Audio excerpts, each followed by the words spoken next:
What's going on, guys? I'm Jeff, the Yoshi Fanatic, and welcome to part 2 of Yoshi's Island DS. Guys, I've been looking forward to coming back and playing this game some more this week. It's been one heck of a week. I was looking forward to coming back and playing some Yoshi. So, last time, we made it through World 1, including the extra stage that opened up once I 100% completed the rest of the levels, which we did not 100% complete. In fact, we did quite badly on that level. We got 73 points. I guess I can't be too upset about that. But realistically, we are going to come back and do that level a little later. So,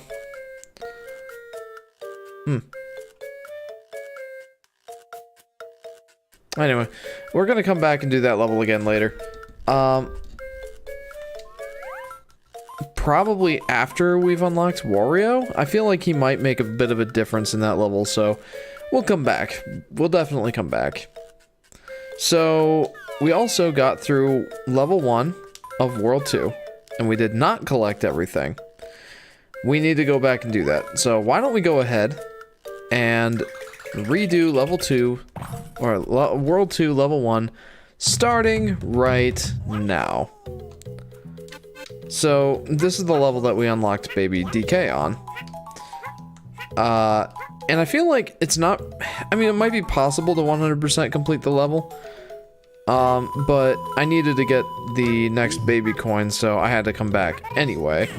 It really didn't make a difference, whether or not I would have gotten those last 2 coins, I guess. I think it was just coins that no, it was full health that I missed.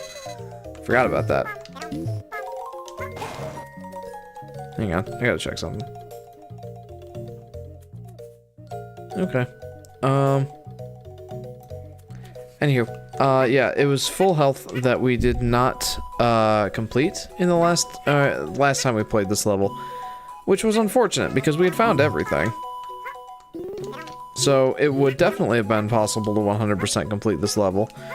It's just I didn't because I'm a putz, I guess. But that's okay. We'll go through and find everything. It would have been a lot easier and a lot quicker had we been able to just, you know, come back and not worry about having to find everything again. But that is neither here nor there. So we will continue and get everything once again. This level isn't too long, so it shouldn't be that much of a hassle. Gosh, I really love the eggs when DK is on Yoshi's back. The explosion is so satisfying and actually quite helpful. Take that. And stars! I gotta say, Baby DK is quite utilitous.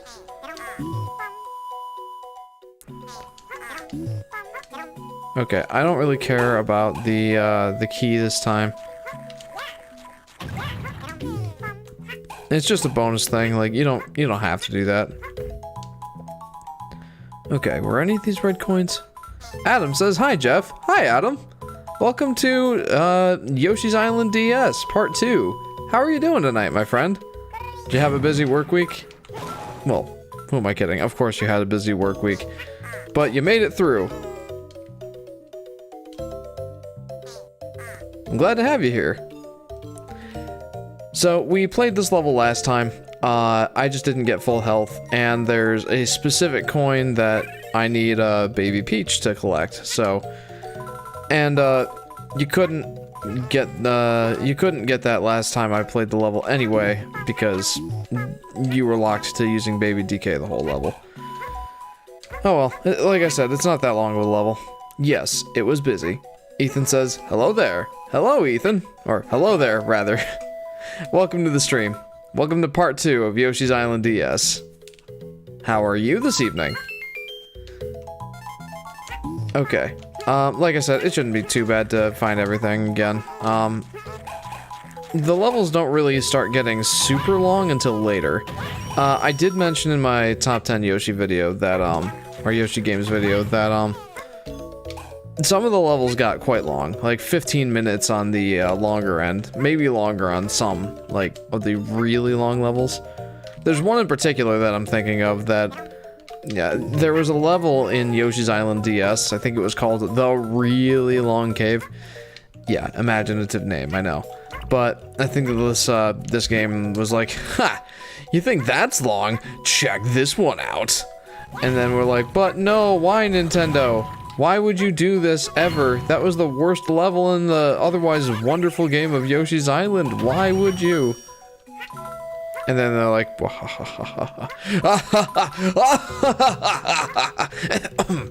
anyway. Well, that went well. Almost got gobbled up by another piranha plant. Adam says, but I get out about 16 o'clock on Friday. 16 o'clock, huh? If nothing goes wrong, so I just got 3 hours nap in. So I'm doing well now. Nice. 16 o'clock, of course, being 4 o'clock p.m. For all of us Americans. Adam's American, too.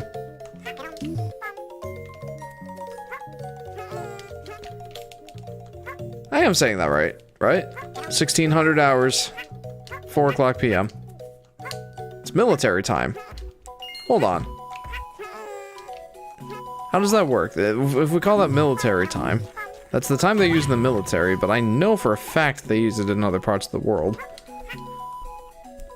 Red 1600. Okay. 1600 hours, Captain. If he does wake up, just come get me and I'll get right out of the bath and get on the phone. Sure. Also, hun, look how happy baby DK is. He's just so happy. Oh, he looks adorable. And instead of a tie, he has a bib. I like that, it's super cute. Or 1600, says Adam. Okay, great. I love you, hon. I love you. Meow. Okay, I think I got everything in this area.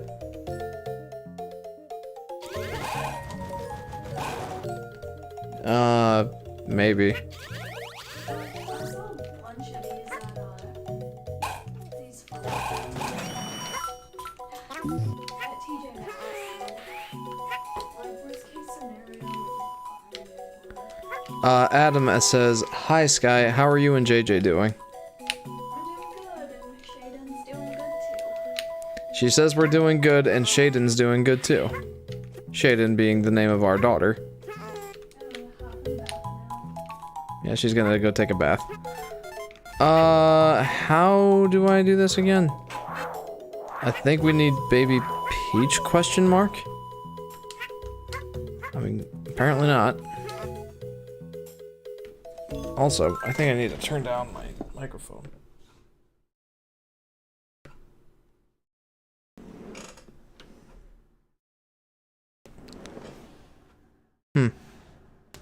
Oh. Baby Peach is definitely not who I needed for this section. Definitely need Baby DK to start out with. Huh. I forget exactly how to do this part, because I think that these vines just swing at the same rate all the time. So, nothing really for me to do there. Meow. So I got all of the flowers. Did not get all the coins. Nope. Come on. Wait, can I just climb up here? Yes! Okay, that's how I do it. I'm missing 2 coins. Hopefully those are the 2 coins. Okay, so I've got everything. I just need to not get hit by, well, anything at this point. Okay. This answers the dilemma. This answers the question. That's how I get up there and get Baby Peach's coin. Hello. Let's go. Let's go, wind. Well done, me. Oh, that's a lot of, piranha plants. And I completely wasted that.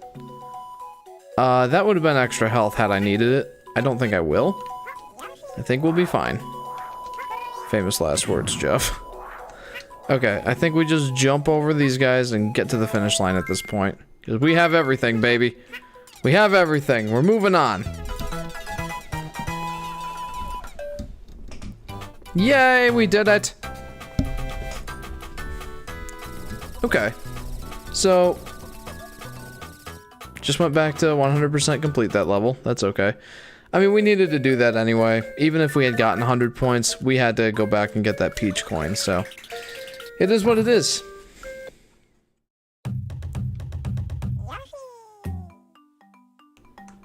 Gotta check something.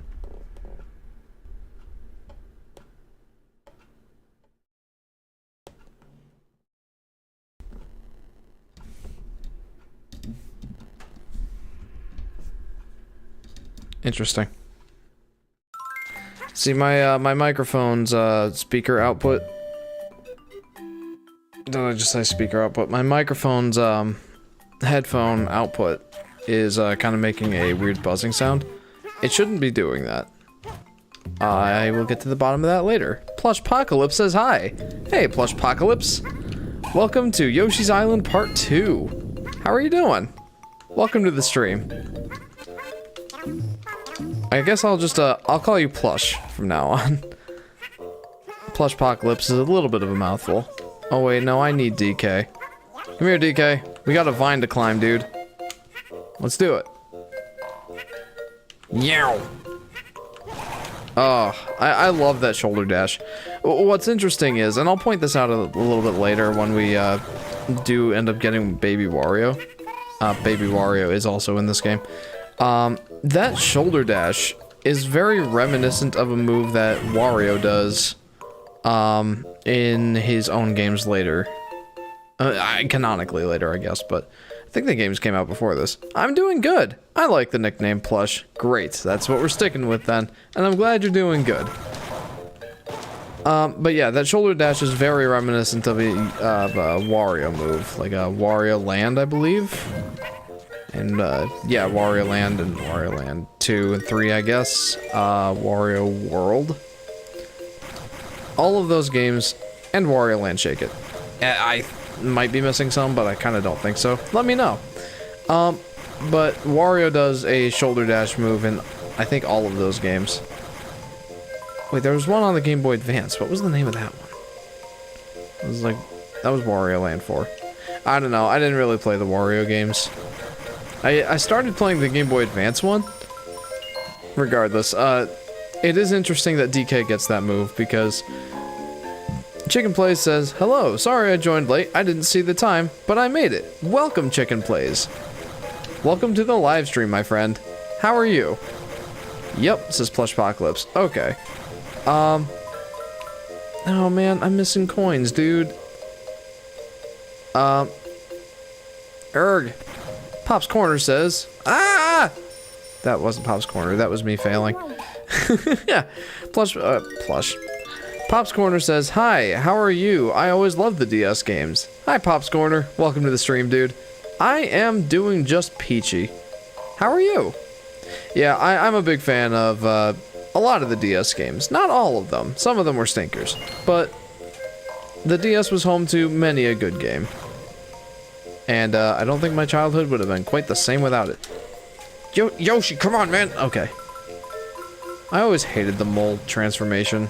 It was always the least fun out of all of them. Nothing over here. I've never played any Wario Land games, but they look pretty fun, says Plush. Yeah, I kind of have the same sentiment. I started playing Wario Land 4 and Wario World. I did start playing, but I never finished them. I basically just played them because my son, he just loves Wario. He just thinks he's the most hilarious person ever. It also helps that my son is a toddler and laughs at the, I don't know, the humorous things that Wario does, let's just say that. But I played through the first world of Wario World and the first couple levels of Wario Land 4. I thought they were pretty solid, so I'll have to go back and give them an earnest go, but I haven't as of yet. Pop's Corner says, I am doing fine. Great to hear, dude. Glad to have you on the stream. Chicken says, this game is already giving me nostalgia, hearing the old coin sounds, right? Yeah, this game's pretty nostalgic for me, too. I gotta turn up the game audio just a little bit. Okay. Yeah, this game is quite nostalgic for me, too. I don't remember exactly when I played this game, but, yeah, definitely a part of my childhood, for sure. I was a big fan of Yoshi games when I was a kid. And still am, obviously. Otherwise, what kind of Yoshi Fanatic would I be? I would be a fraud! Who here, when they were younger, bought these Call of Duty DS games and showed it to their friends? Says, Pop's Corner.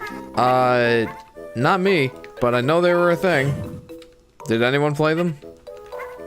Ba-ding! That was me making a coin noise, says Plush. Ah, gotcha. Let's see if we can find a coin and replicate that sound. Oh, a key. Well, let's go do this minigame first. Oh, 2 screens, says Chicken Plays. Yes. This is one of the DS games that had the action take place across both screens. And that kind of made it a bit of a pain. Especially to, like, emulate or to stream or any of that. Not exactly ideal, but I guess innovative, especially for the time. I had Mario 64 on my DS, says Chicken Plays. Yes, that was, the graphics were like PS1, says Pops. Yeah, the, Mario 64 DS was a showcase, certainly, of what Nintendo could do with the DS. But just because you can doesn't mean you should. That's just a good rule to live by. Just because you can doesn't make it a good idea. I can elaborate more on that later if you'd like. What you have to do here is spit as many Shy Guys as you can into the tulip. Don't worry about manners, just go crazy. How many Shy Guys can you get into the tulip in 30 seconds? Alright, I don't know. Yep. No manners. Just chuck them in there. Okay. So I really hate doing these mini games that can affect your life count. Not your life count, but the amount of health you have. That's not fun. Because, like I said, like one of the objectives of a Yoshi stage is to get full health in the level. Okay, I didn't even get an extra life. Plushpocalypse says, I had Mario 64 DS too. Well, my brother has it. It's quite fun. I'd say it's quite fun in its own right, but boy, it's got nothing on the original. It doesn't even compare. I mean, it's got some things I really like in it, but I just can't get over the controls. It's still a fun game, but Mario 64 is on a whole other level as far as all that goes. Pop's Corner says, I have a question. What makes you so good in video games? You're awesome. Thanks. I appreciate that, though I don't know how true that statement is. See my Ghost of Tsushima playthrough for examples of games I'm not very good at. But I don't know. Played games my whole life. Platformers like this were definitely, you know, my bread and butter, so... Pow! I guess these are all just bonus coins. Didn't really need those. We need Peach here. But yeah, I guess that's it. I got a lot of practice. Practice makes perfect, as they say. Somehow Minecraft on the DS is normal, says Chicken Plays. I mean, on the Switch, it makes sense. But on the DS, it's kind of weird. I mean, if it was on the DS, which I doubt unless it was homebrewed, then that would have been an interesting experience indeed. Okay. Pop's Corner says, the Minecraft homebrew was developed with Butter software. And Chicken says, I was watching the best of moments of Mario Sunshine earlier, and I liked how you did trick shots. Yes, that was fun. Very much enjoyed doing those trick shots. For anyone who doesn't know, a long time ago, I played Mario Sunshine on stream. And, in Delfino Square, I think is the name of it. Just like the main hub world. No! in the main hub world, my gosh, why can't I get a good thought across? There's a Yoshi egg that you throw a fruit at to hatch. And, it's like, that's how eggs hatch, right? But, you can, do some weird and fun, trick shots with that. And I did, and it was fun. Practice makes permanent, says Adam. You know, that's probably the better way to look at it. The more common phraseology is practice makes perfect, but Adam's correct. Practice makes permanent is more apt.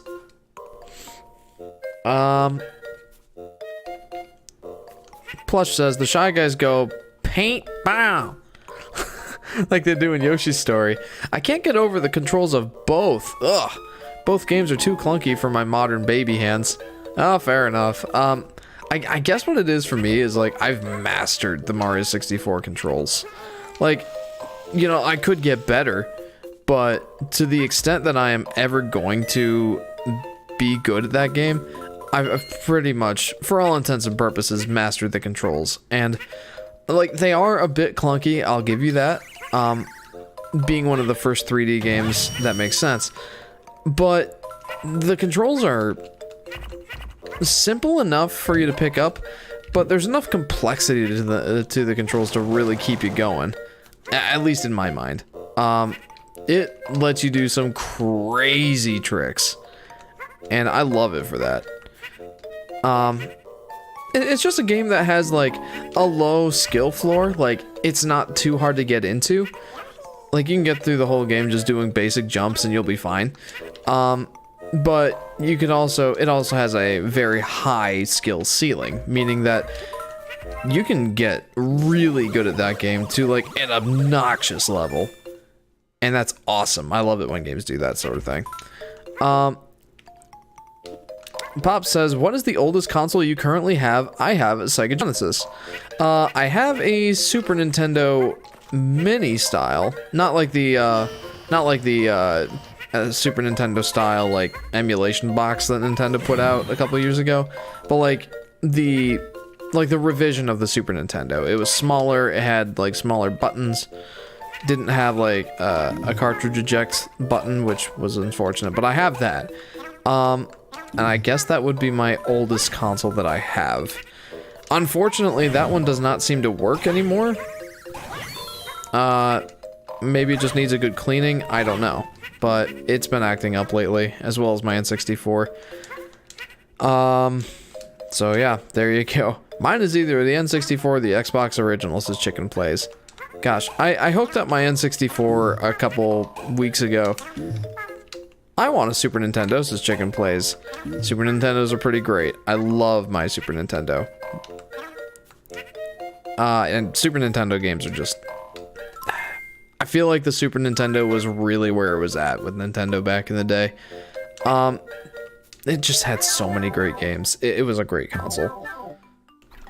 But yeah, I'm sad because the last time that I played a few games on my Super Nintendo and my N64, both were acting up. For the N64, it could just be as simple as I need to, like, take out and clean the expansion pack. But it could also just be that the console is dying because I've played it so much in my life, I've already had to take it apart and fix it once. Maybe it really is on its last legs. I want to play Mario World, says Chicken Plays. You definitely should. If you have a Switch and you have the online membership, you can play Mario World for free on your Super Nintendo Switch Online app. And if you do have that, I'd highly recommend you give it a go, because that game is wonderful, and I love it. I saw a tool-assisted speedrun of Mario 64 Shindo version, the once Japanese exclusive update of Mario 64, aka Mario 64 on 3D All-Stars, and it was insane, says Plush.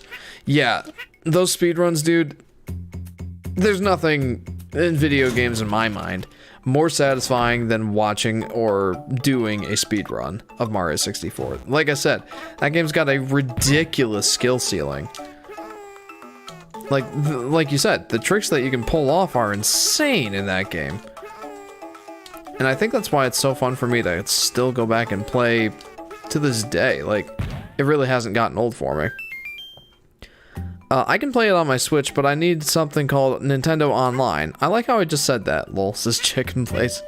Yeah, yeah, if you don't have Nintendo Switch Online, unfortunately, you're out of luck.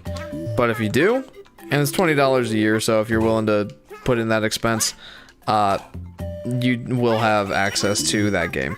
If you're not willing to put in that expense, I get it. I'm not either.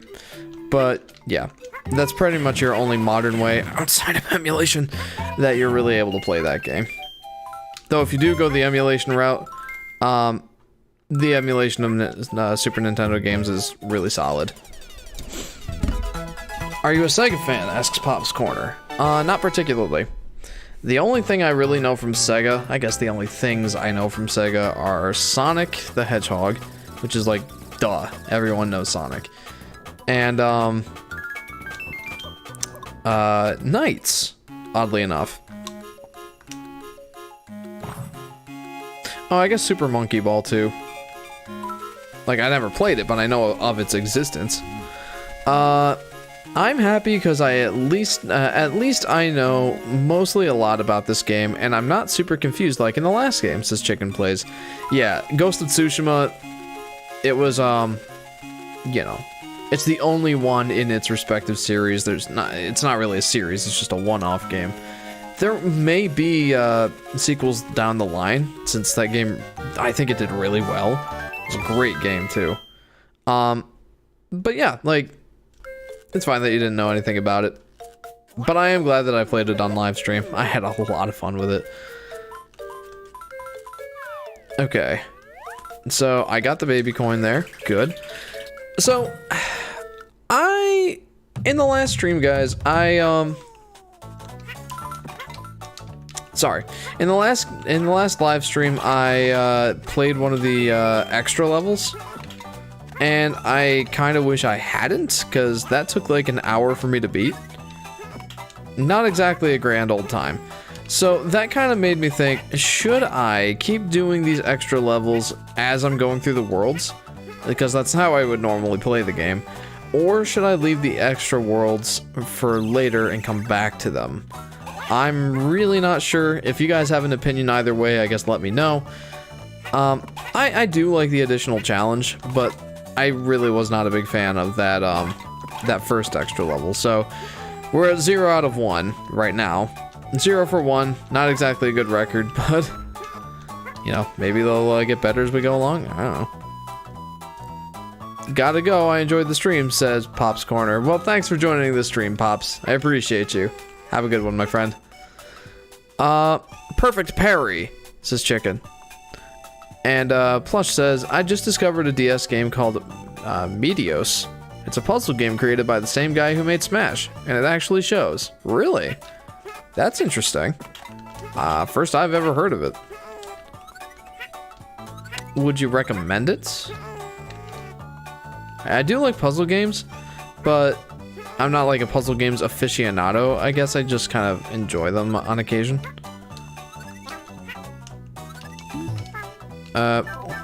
Oh, you know what? That other pipe is...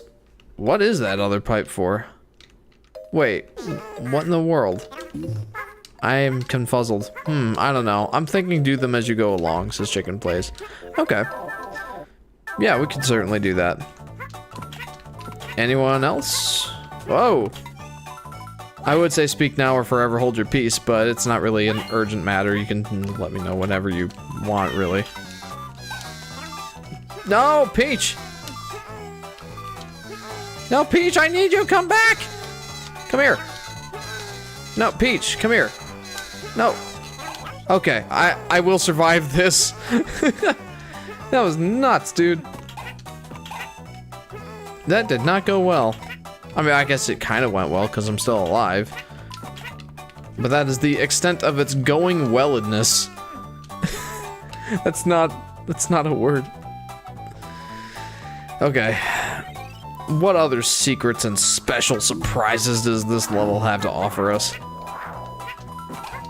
I think we probably ought to hang on to Peach for now because of this wind. Technically, we could get by without her. But, you know, having Baby Peach just makes this level easier. You could say it makes it a breeze.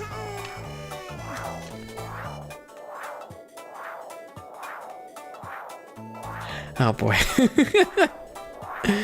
Dad humor all the way, right? You made it, says Plush. I did. Chicken says, lol, that's Peach. I thought it was Mario. Ethan says, I've been playing some 5-minute chess while I'm listening to this stream. Nice. How's your chess matches going? And Disney Villains fan says, hey, sorry I'm late. How's this game going? And Plush says, everything is just peachy. Yes, keep the puns coming, my friend. I love them. And welcome to the stream, Disney. It's been a little bit. I've missed you. How are you doing? Welcome to part 2 of Yoshi's Island DS. I'd say that this game's going pretty well. I'm really trying to, like, keep a critical eye out on this game and really, like, reform my opinions on this game because, as I mentioned in the last stream, it's been a while since I've really given this game another, like, critical go-around. A long time.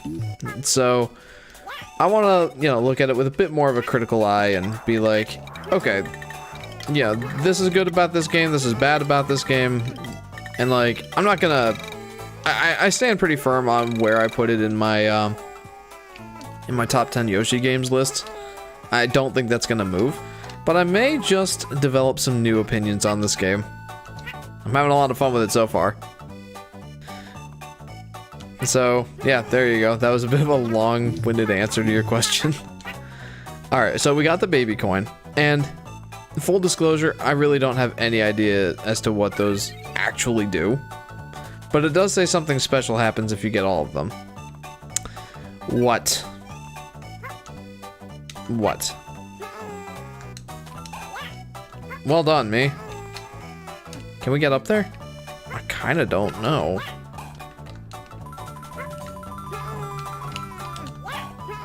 Hey.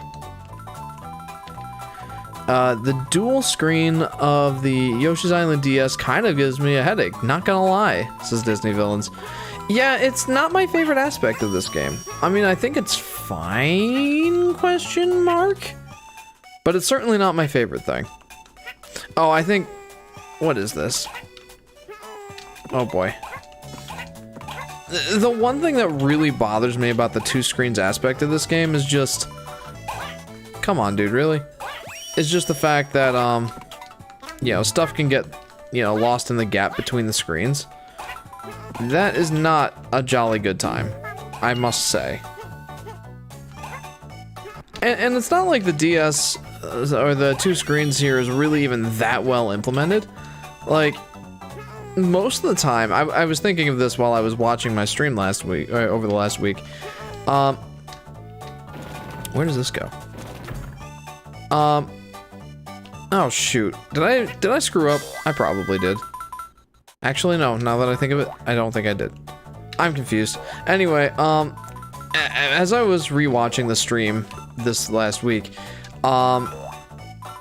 the two screens aspect of this game really aren't that well implemented. There are sometimes it's like, oh, that's neat. Like, this is kind of cool. This kangaroo thing jumping all the way across both screens. That's pretty neat. Pretty nifty. But most of the time, the other screen is just a nice, like, blank shot of the sky or the ground or whatever. Like, yeah, like the verticality of it's kind of neat, but there's not really that much of a point to it. Like I said, neat concept. I don't think it justifies its existence that much, though. So, not neat, I guess? The music is nice, says Chicken Plays. It is. I do like the music. I don't think that it's as nice as Yoshi's Island, but I do think it's nice.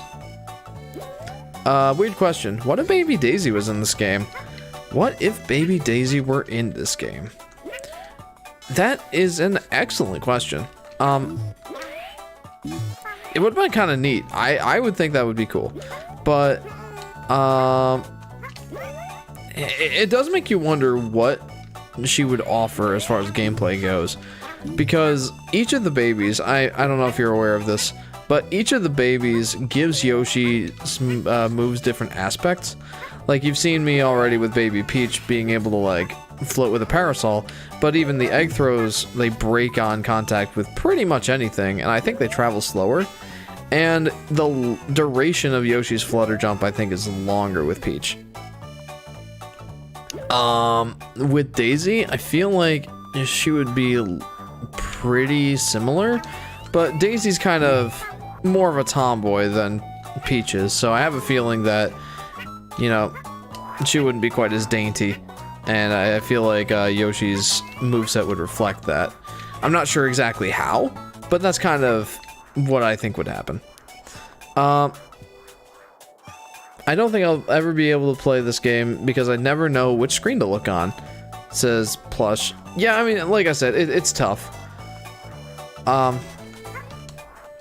mean, I guess I don't really have that hard of a time with it, but it is kind of a pain to manage both screens. I do give you that. It is a pain. And like I said, it doesn't really justify its existence a lot. It justifies it a little bit, but I don't think quite enough. Oh boy. Not to the point where it's ever been reused again. Even the other two Yoshi's Island style, or the other Yoshi's Island style game on DS, 3DS specifically, and then the port of Yoshi's Woolly World, neither of them really implements the second screen for anything more than just, you know, menus and whatnot. This is concerning. Hang on. I don't know if I should continue this way. I kind of don't think I should.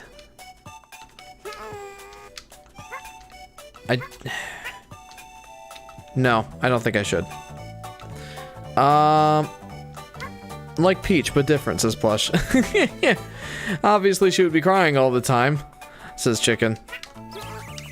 I mean, even Baby Peach is pretty well-mannered when she's on Yoshi's back. I'm trying to get 1000 Blitz rating, which is 3 to 5 minute chess, but I think I'm better at 5-minute games, says Ethan. Way more proficient than I will ever be at chess. I tell you that right now. Like, I guarantee I would not have the proficiency to do that.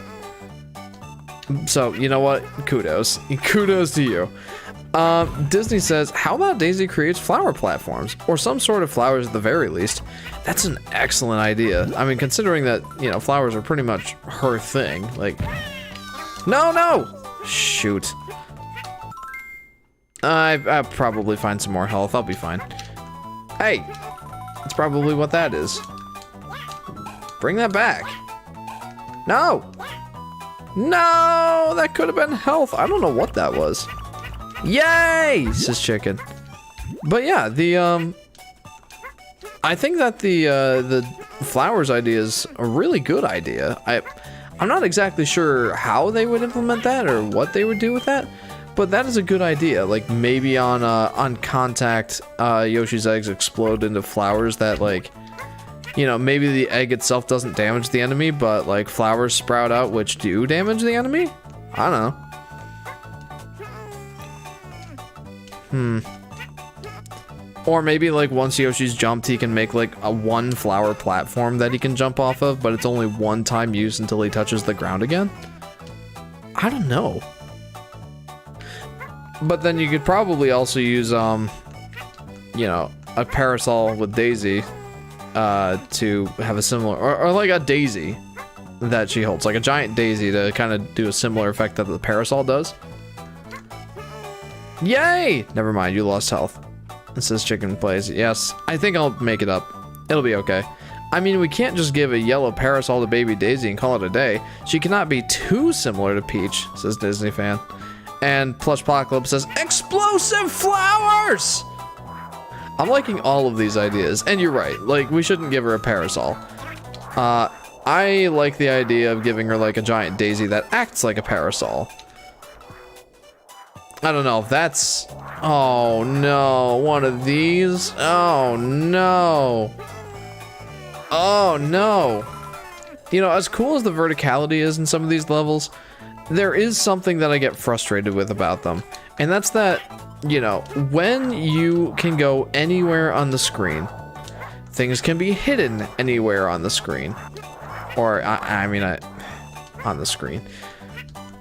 I think you get what I'm trying to say, is that, with highly vertical levels like this, you can't really rule out anywhere for, like, items being hidden. Like, stuff can be hidden literally anywhere because Yoshi can go anywhere. And it's not like that's troubling, it's just annoying. And especially with levels like this, there's a lot of level here that, like, the coins could be hidden pretty much, wow, pretty much anywhere. Okay, I'm back, says Chicken. Welcome back, dude. Disney says, that's Daisy Parasol. That Daisy Parasol could be like a helicopter. Yeah, I feel like twisted a bunch. Ooh, that could give you like a nice like boost to the flutter jump. You know how when Yoshi jumps off of an enemy and does a flutter jump, that flutter jump is higher than a normal flutter jump? Like you get a boost. What if Daisy's flutter jump, or Yoshi's flutter jump with Daisy on his back, had Daisy spin the Daisy and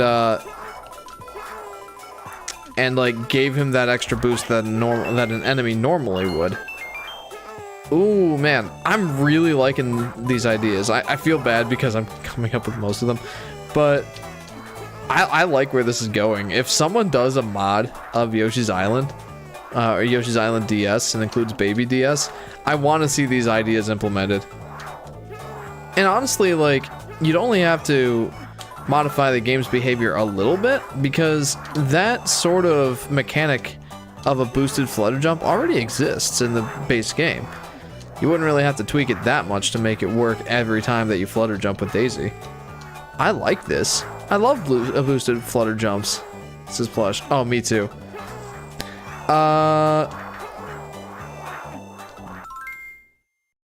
Water is good, says Chicken Plays. Yes, it is. Stay hydrated. Plush says, I love boosted flutter jumps. I already read that. Yes, I do too. And Disney Villains fan says, I just want to see Princess Daisy play a bigger role in a Mario game, not just the spin-offs. Yeah, the only Mario game she's ever been in, aside from the spin-offs, is Mario Land 1 on the Game Boy. And in that game, she was just the damsel in distress. She was the Princess of Sarasa Land. And she was who you rescue in that game instead of Peach. And then she's not been in a main series Mario game ever since. I don't know, like, I feel like there's some people that just don't like Daisy very much. I'm not one of those people. I think Daisy is definitely unique enough to the point where if Nintendo really gave her an opportunity, I think she could shine as her own character. Not that there's much character, like character development or like plot or progression or anything in these, you know, main series Mario games and DS games, but I do think that would be cool. Like, give her another chance. Heck, Princess Peach got her own spin-off game of Super Princess Peach. I wonder what Daisy's would be like. Come on, I want the coin! Ah! Well, I got it. Hashtag bring back Sarasa Land, says Disney. Yes. Yes, bring back Sarasa Land. Daisy is my favorite princess, with Rosalina being second. Sorry, Peach, says Plush. I mean, I think the more that I don't know, like Sky, my wife, loves Princess Peach, mostly because she's pink and she has a very similar personality to Sky's, like kind of that gentle, sweet sort of personality. At least as portrayed as much as possible in the main series of games. Like, my wife just really likes Peach, so I guess I have more of an appreciation for Peach than I used to. But I do think that, given the chance to shine, I would like Daisy better as well. Oh no, don't make me do this. No. Did I really miss 2 coins? Did I really miss 2 of them?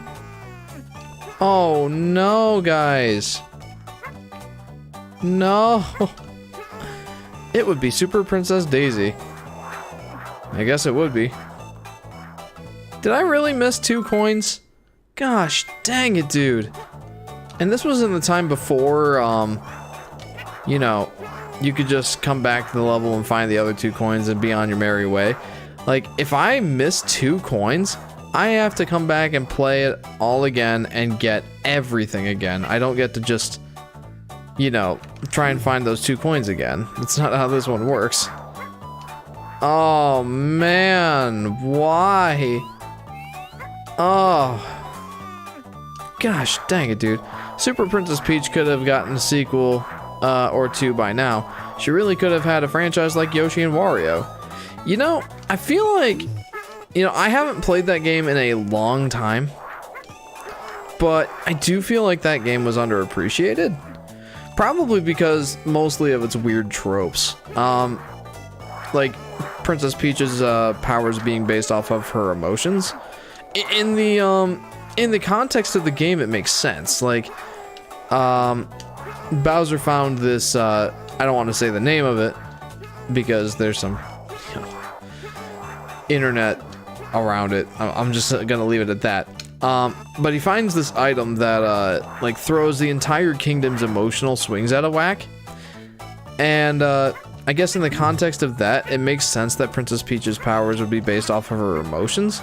But a lot of people dislike that, because it's like, oh, you have a female, heroine, heroine, I guess.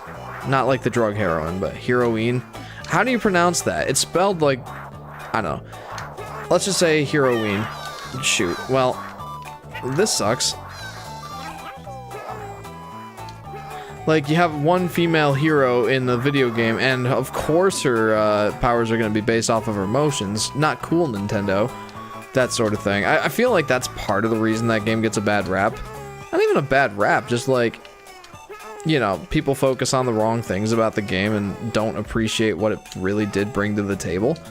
And again, I haven't played the game in a long time. I can't really say what it did and did not bring to the table. But I do remember liking the game, enjoying it, and I don't know. I think I 100% completed it, but I don't remember.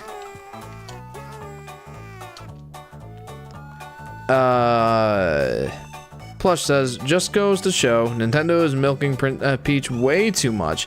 Guess they really love that peach juice. Why did I make that joke? Oh, I appreciate a good pun. I gotta play this level again anyway. I missed the full health, so whatever.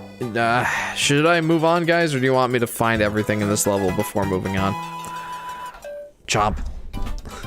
I didn't hate Peach's abilities being based on her emotions. I just found it weird how her parasol had to have a face on it, says Disney.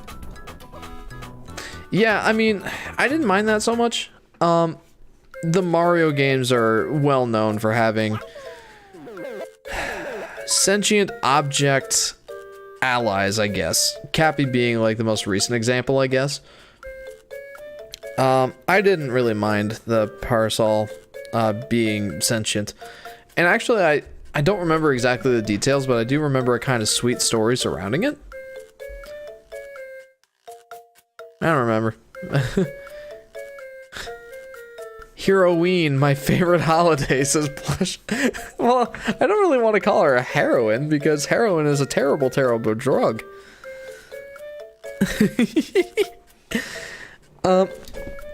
Okay, so guys, let me know. Do you want to see the next level, or do we go back and try and do that level again? To Disney's point, that level was tricky. And I missed 2 coins and it threw me all out of whack.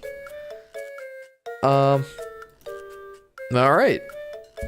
I'll give you guys a second. I do need to rehydrate anyway.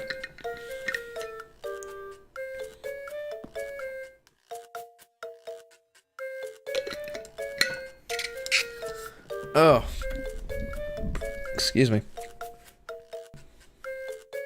Okay, to be fair, what Mario item didn't have eyes on it? Excellent point, right? Though, very few of the items are sentient. I mean, they might, like, blink and stuff, but they don't really, you know, they're not really alive, per se. Guys, I do have to ask, I made a quick change to my streams, settings. My streams have been dropping frames quite a bit, and I think it's a network congestion issue. So I turned on dynamic bitrate. As a result, right now my bitrate is a little lower than I think it ought to be. Maybe the network is being congested right now. But how does the stream look? I know this is like behind the scenes stuff, but this is my first stream with this setting change, so I'd like to hear your thoughts. What do you guys think? Sure, let's try again. And Plush says, I think I'm gonna go. See you around. Well, Plush, thanks for tuning into the stream. I appreciate it. Hopefully we'll see you again. Alright, let's do it again. Let's go. Let's go, balloons. The balloons actually had a shockingly minimal role in this level. Wait, did I even get the... Hang on. I gotta check one more thing. Did I even get... I'm pretty sure I got the baby coin. Yes, I did. Okay, so I don't have to worry about that this time around. Okay, now we're seeing a bitrate more close to what I'm expecting. It looks good, says Plush. Thanks. Thank you very much for your feedback. I hate to be so behind the scenes, but, you know, like I said, when I change something settings-wise, and I don't do, like, a stream test for it, I kind of just have to rely on you guys' feedback, so thank you for bearing with me. Okay, I need more eggs. I need some eggs, Nintendo! Give me some eggs! I would like to make an omelet, and also break some item clouds. Please. Thank you. You know, when I ask it like that, it's no wonder why they wouldn't... Hey, there's those 2 coins. Okay. I did not see that arrow pointing that way last time. So that's where those 2 coins are. I got everything else in the level, so let's go. I think I have to get the eggs down here. This is where some Shy Guys will be. You know, that's one fun... No, that's one fun thing. That's one thing that's not fun about Baby Princess Peach, is that Yoshi moves so much slower with her. Not quite as slow as with DK. But I think I'm just more used to the Yoshi's Island on the SNES kind of way of doing things. You only had Baby Mario. You did not have a run button like you do in this game. If you guys didn't know that, this game, Yoshi does have a run button, so his default is walking. Or like having a nice brisk slight jog, like this. Like, yeah, I'm not really running, I'm just, you know, jogging, getting out and doing my afternoon. Gosh, I suck! Getting out and doing my brisk afternoon jog, and don't feel like sprinting today. But in Yoshi's Island on the SNES, your default was running. Like, there wasn't any way to walk, you were just always running. And, you know, you may like that, you might not like that. I personally like that. Like, in these platformers, when do I not want to run? Especially in these earlier 2D ones, there was never really a reason not to go full speed. So, kind of just the fact that I don't go full speed all the time in this game kind of is annoying. Plus, the run button is on the same button as using Yoshi's gobble move, and that's annoying. It kind of makes me just not use it, which sucks, because, you know, in the words of Sonic, gotta go fast. Yeah. Okay, here we go. Break that item cloud. No, let's go back up there. Let's get it. You know, I wasn't really, like, I mentioned this in the last stream. I wasn't really planning on going over it again. But I really like the art style for this game. I think it looks super pleasant. Like, a natural progression of what the Yoshi's Island art style looks like. Like, very bright colors. In this one, it's like, it's more deep colors than Yoshi's Island. I feel like they were more, like, vibrant in the original Yoshi's Island. But I think the colors and how everything looks in this game is just... Oh, it's super pleasant. And it doesn't quite have that same, like, coloring book art style that Yoshi's Island is super well known for. But I don't think that's a bad thing. I feel like back then, the main thing with the art style was just to make the game stand out. Shigeru Miyamoto even, you know, the developer of that game, I think he was the developer, he went by that sort of philosophy. He wanted it to stand out from everything else at the time. Originally, Yoshi's Island on the SNES. I love how this turned into a stream about me talking about the original Yoshi's Island as opposed to this one. But I promise it does come back around. So the art style in Yoshi's Island almost ended up being very akin to Donkey Kong Country. The whole, you know, 3D sprites. The thing that Retro became very well known for in that point in time. Making those really realistic looking sprites.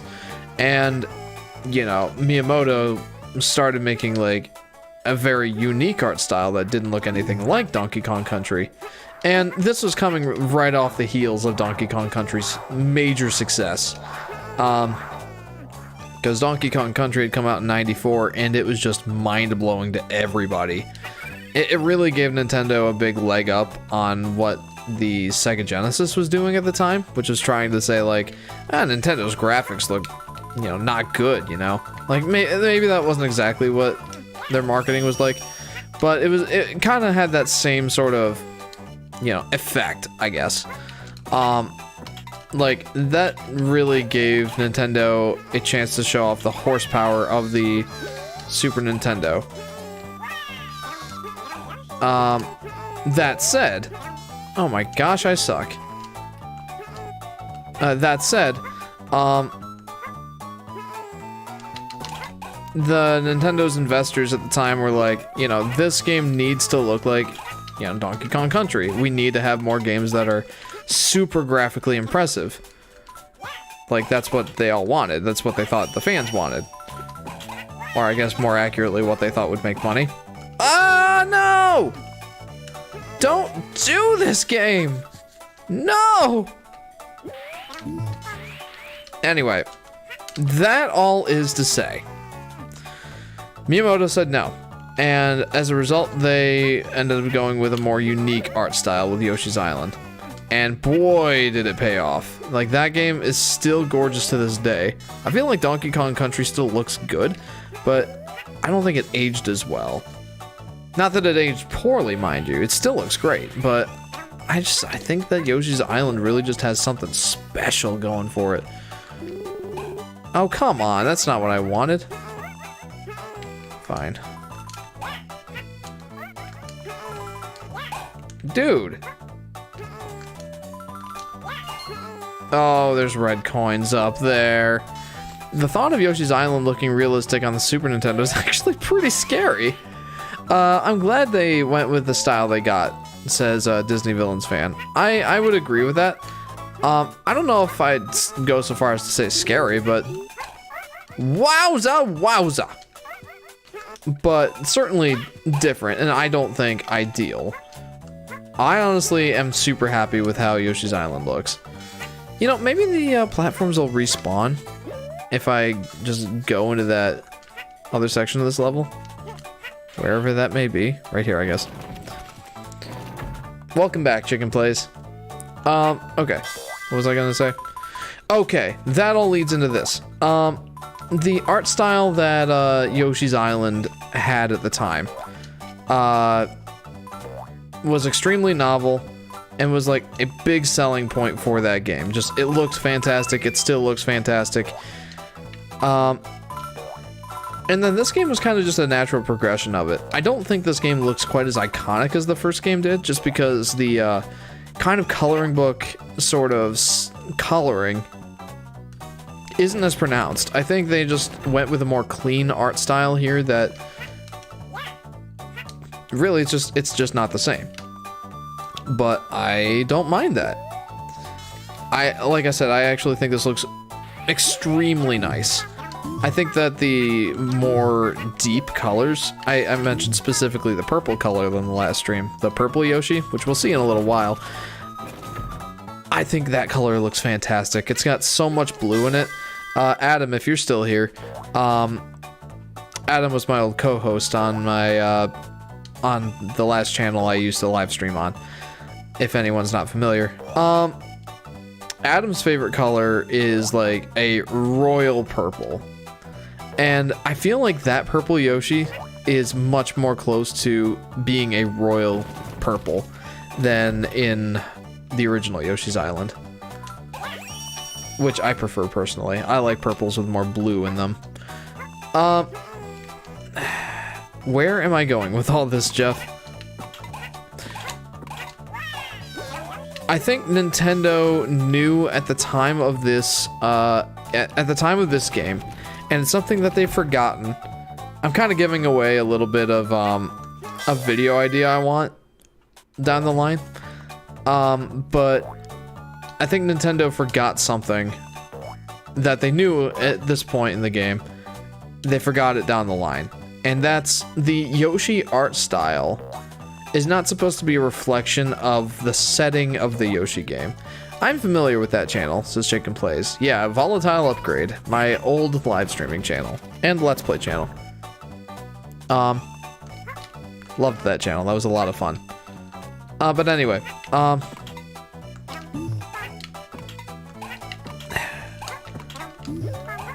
gonna repeat what I just said just because it'll get me back on track. Oh, jeez. Peach. Jeez, man. I'm not gonna do it. I am not going to win. That stinks. Okay, anyway. I really need to repeat what I just said. Nintendo at this point in their development cycle of Yoshi games knew something that they've since forgotten, I think. And that's the art style of the Yoshi game does not dictate the setting of the Yoshi game. You'll notice that in these Yoshi's Island games, these are the only ones that have any sort of Mario or otherwise canonical significance. And I say canonical significance as if that's something major people focus on with Mario games. But I feel like Yoshi, says Chicken. Blue Yoshi. Yeah, Azure Yoshi, in fact. But what I'm trying to say with all that is, the original Yoshi's Island, the art style was coloring book-esque. But Yoshi's Island did not take place in a coloring book. Yoshi's Island has significance to the lore of Mario. And for those of you who might be laughing when I say lore of Mario, I get it, but let me explain. The Mario series, like the main series, does not have a lot of lore behind it, but there is some. Like, the Yoshi's Island games give you kind of almost like a backstory as to what, you know, what transpired in the times before, how do I get down there? In the times before the original Mario games, the Mario Bros games, rather. It places Yoshi as being a significant factor in the Mario Brothers origin. And there is some lore,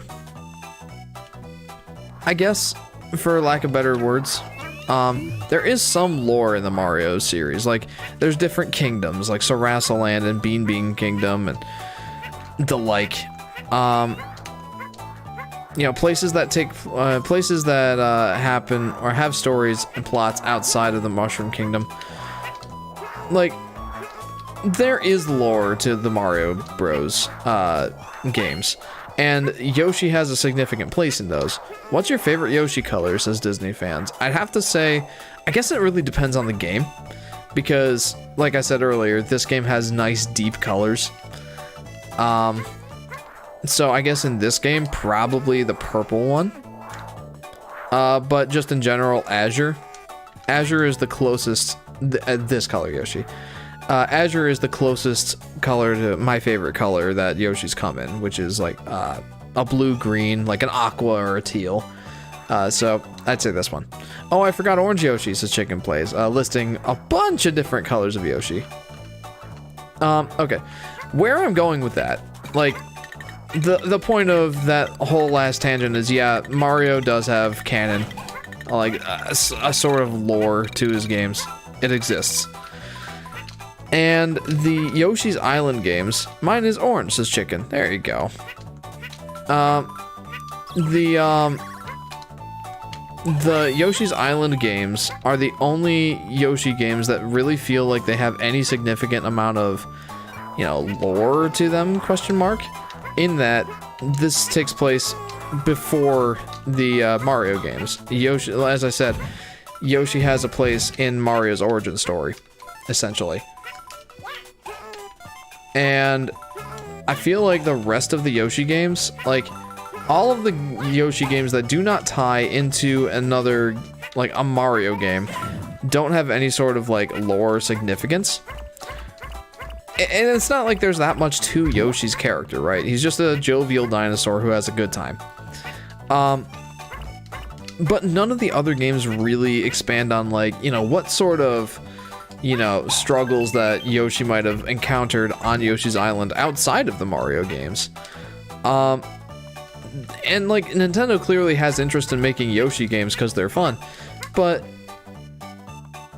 all of the other Yoshi games have pretty much taken place in a trivial setting.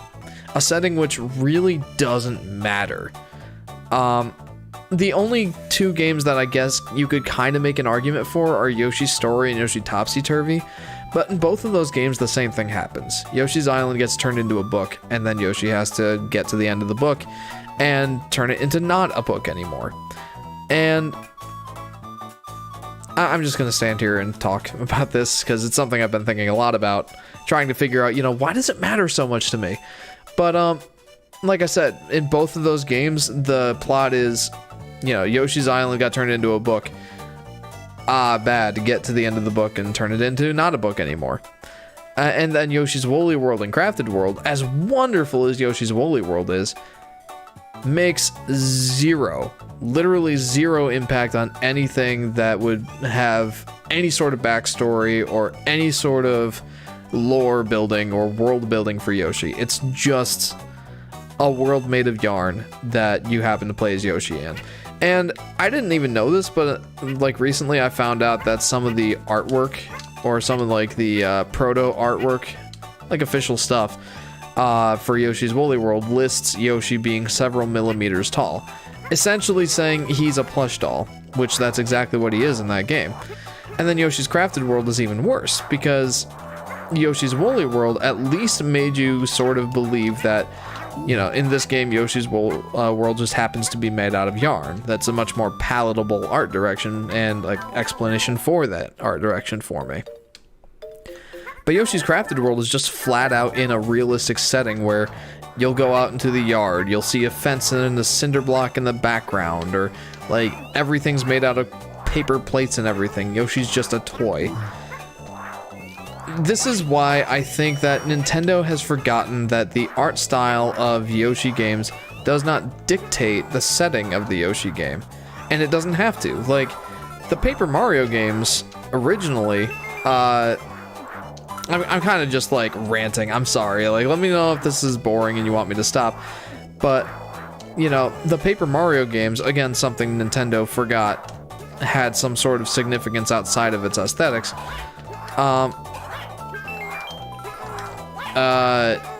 The characters were flat, purely as an art style direction, not as, you know, the characters are made out of paper, that's what we're rolling with, paper, paper, paper, paper, paper.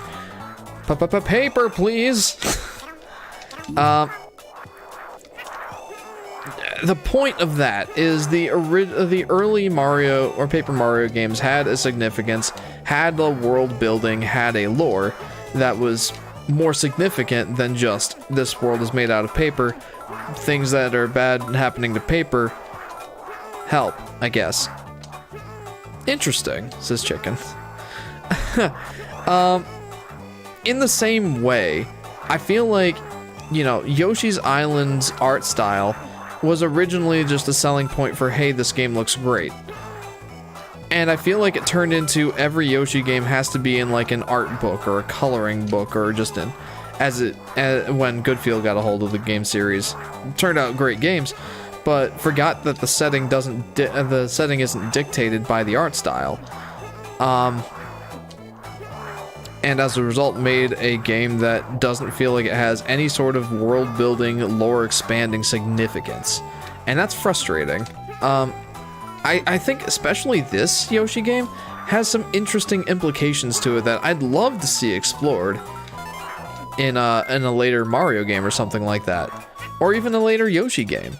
I think that would be great, but as of right now, it doesn't look like Nintendo's interested in doing anything other than just games that revolve around some gimmicky art style, which is quite pleasant in its own right, but results in the game just feeling like a throwaway one-off adventure that won't ever amount to anything lore building, won't ever be referenced, won't ever feel significant other than that was a fun game. That sort of thing is kind of frustrating.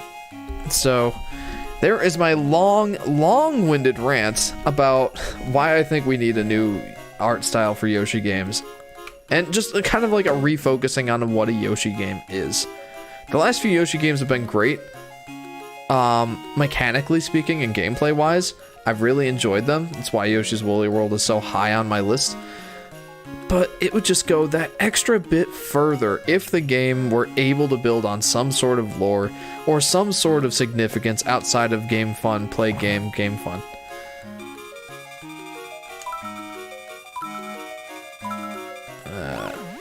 Okay, didn't get anything. Disney says, you make a very good point. I love all these Yoshi games, but why were the Yoshi Clan yarn dolls in Woolly World? And are they like alternate universes? Or are the Yoshis like super big fans of arts and crafts? Says Disney. Yeah, that's kind of the problem. I don't want to like explain it away. I'd rather not explain it away in a way like, you know, it's in a different universe, because early screenshots of the game in development and also artwork that shows, like, as I mentioned earlier, Yoshi's dimension of being millimeters tall, those go to show that Nintendo clearly wanted it to feel like just playing with plush dolls. And then Yoshi's Crafted World felt like playing in, like, Aunt Jenny's or Grandma's, arts and crafts box. And like panoramas and dioramas made by Aunt Jenny and Grandma. I don't know why I'm calling this person Aunt Jenny. Like, I don't know any Aunt Jennys, but you get the point. They are specifically designed to feel like they're in a toy box or you're playing with toys. And that's kind of just Goodfield's thing. They did Little Big Planet, they did Kirby's Epic Yarn, although I argue in Kirby's Epic Yarn, at least it took place in like a Kirby sort of story rather than just being, hey, we're in a plush world now. Like, it explained it away as Kirby's Epic Yarn taking place in a pocket dimension in a sock where everything is fabric and yarn. They did no such thing in Yoshi's Woolly World or Crafted World. They're just like, hey, here's a fun game to play. And yeah, it's fun, but it doesn't feel like it'll ever amount to anything more than that. And that's a shame in my mind. I would love to see a return to a Yoshi's Island sort of game where, you know, maybe it doesn't take place surrounding like Baby Mario and whatnot. Like, give Yoshi his own adventures on his island that have some sort of world building significance. I would like that. I think that would be awesome. Not like it would be the thing that makes the Yoshi game great, but just kind of gives it that little extra something special, you know? Is Kirby a Nintendo character? Asks Chicken. He absolutely is. He is a creation of Masahiro Sakurai, the same guy that developed Super Smash Bros. Kirby is his baby. I forget when the first Kirby game came out. I feel like it was 1989 or 1991. Kirby's Dream Land on the Game Boy. That was a Miyamoto, not a Miyamoto. That was a Sakurai game. So yes, Kirby is and always has been a Nintendo character. It's getting pretty late. I'm going to sign out. Nice chatting with you, says Disney. Yeah, it's been nice chatting with you, Disney. I've missed having you on the streams. Very pleasant to see you here. So thanks for tuning in. Hopefully we'll see you again. Also, thanks for putting up with all my rambling. I guess it's just like a thought that I've been tossing around in my mind that I want to get out in a video at some point, but that's not going to be anytime soon. I will at some point, but I wanted to get my thoughts out. So anyway, thanks for tuning in. Chicken says, welp, it's just me now. Just me and you, Chicken. Unless there's any lurkers, which is entirely possible. Seems that way. But yeah. That's my very long-winded thoughts. I want to get more into it later, I guess, because maybe I'll get into it now since like it's fresh off the griddle and or fresh off the presses, I guess. There's a development that happens later in this game where like the main story of this game is that Kamek, or Kamek, however you want to pronounce his name, it says there's 2 people in the stream. It says 3 for me, but that's okay. I guess I'm not really too mindful of that. Regardless, there's a development that happens later in this game where, you know, Kamek is, you know, taking these babies, right? He's kidnapping babies all over the world. And, you know, in the last game, he just kidnapped Baby Mario and Baby Luigi. I forget exactly why. I don't know if it ever said why. But, in this one, he's upping the ante. He's taking babies from all around the world. And as we'll see later, like, Bowser has plans for them. Or plans for, not the babies themselves, but, like, he's taking the babies for a reason. Turns out that reason is because there's a number of star children, out in the world that have significance in some form or fashion. I'm not exactly sure what significance, but some sort of significance that Bowser wants to have them. And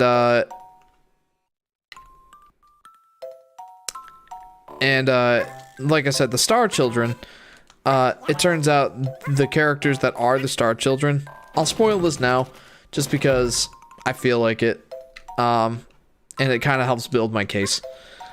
So I feel like it makes sense to go over that now.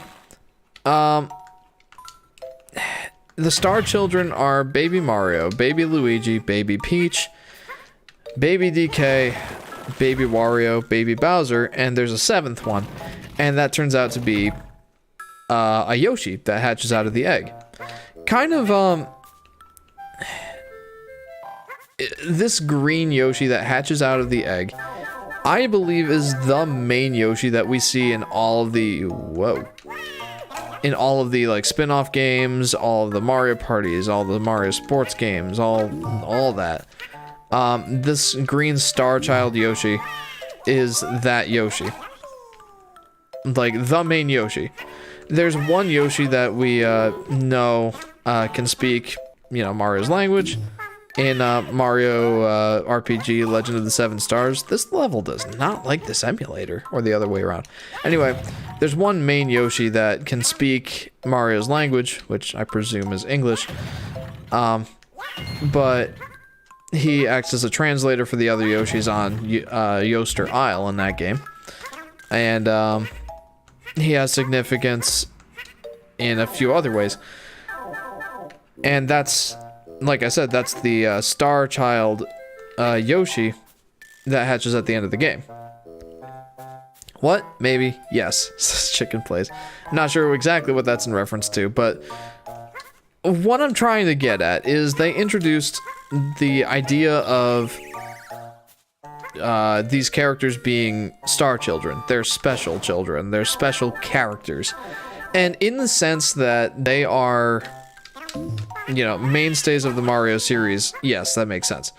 But outside of that, Nintendo's never really done anything with that. Like, it takes this concept of the Star Children that was established in this game and does literally nothing with it, which I think is a shame. I think it would be awesome to, like, loop that into a main series game at some point. Like an RPG where you control these 7, or you play as these 7 characters, or even just one of these characters that has to cooperate with the others.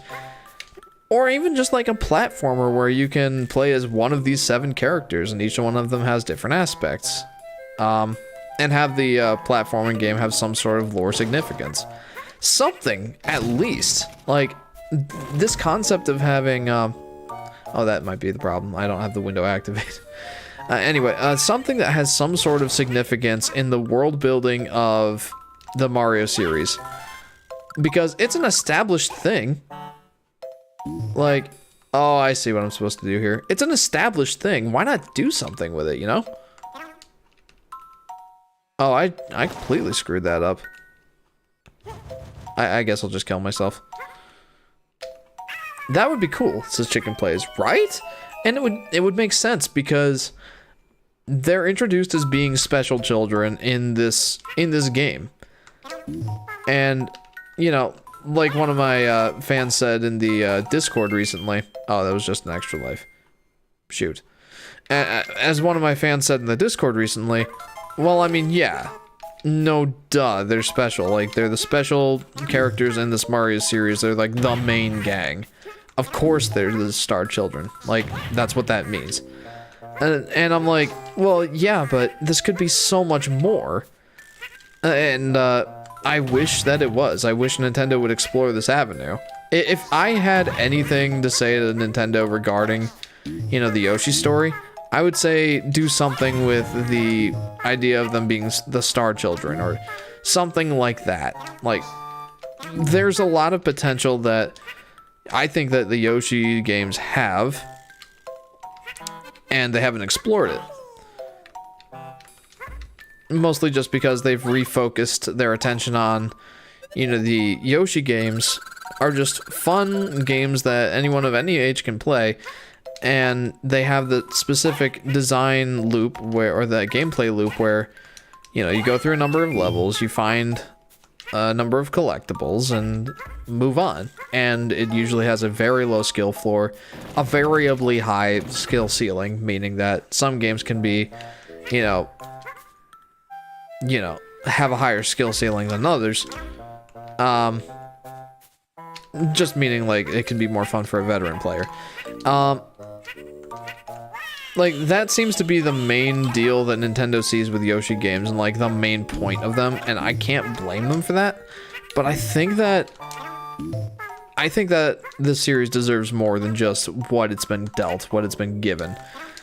I would really like that. So, where are we here? Why don't we switch to Baby DK? Chicken says, isn't Yoshi's Island a sequel to Mario World? Oh, here we go. In short, yes and no. Yes in the fact that it's called Super Mario World 2. No in the fact that Yoshi's Island takes place way before Mario World does. Evidenced by the fact that Mario, Luigi, and the gang, Baby Bowser, they're all babies. They're not like the children of Mario and, you know, Peach or, you know, whoever. Like, it's not Bowser Jr., it's Baby Bowser. So no, it's not a sequel. It's not a true sequel. It was called Mario World 2 mostly just for marketing. Mirror, mirror on the wall, I've got a friend who's the ghastliest of them all. Are you frightened yet, little Yoshi? Okay, so this is actually a really intriguing way of using the touchscreen. I like this a lot. Because they're actually taking the bottom screen and making it something interesting. Rather than, you know, just well, I mean, it's a little less interesting, I guess, than I was giving it credit for. Wait, no, the battle's not over yet. It's interesting because, like, you know, you see where the ghost is on the bottom screen. You can't really see him on the top screen. That's really cool. Okay, where are you? You're right here. Like, that's actually a really cool use of the touchscreen. Favorite boss so far. That was cool. Not hard, because I took Baby DK. He makes every boss, like, a piece of cake. But that was a cool concept for a boss. I love it. I'm gonna say that that's the best boss design for taking advantage of these two screens that I can think of so far. That was great. I love how it just, like, you know, praised that boss so much. It wasn't a big deal, but I think that's a better use of these two screens than the rest of the game has done so far. Coolest boss fight ever, says Chicken Plays. So technically, Mario World is a sequel to Yoshi's Island, says Chicken Plays. Yeah, I would say that's accurate. Not a direct sequel, mind you. I don't know exactly what order the Mario games happen in. There's a game theory episode about, like, what series what order the Mario games take place in.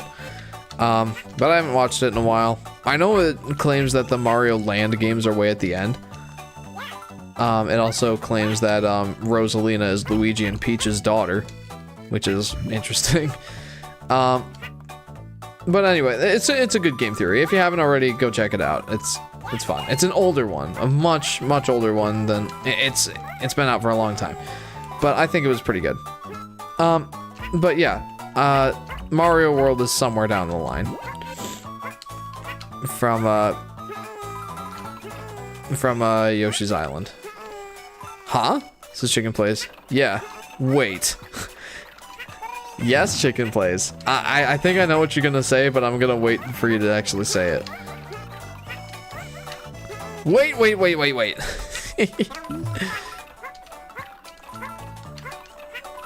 Oh, man. Also of note, I did not misspeak when I said Rosalina's Luigi and Peach's daughter, according to game theory. And they actually had some pretty compelling evidence. So, well, yeah, you know what? Yeah, I would say pretty compelling evidence. Did you say Rosalina was Mario and Luigi's daughter? No, I said Rosalina was Luigi and Peach's daughter. I think. I mean, if I didn't say that, that's what I meant. Luigi and Princess Peach's daughter, Rosalina. My brain just died.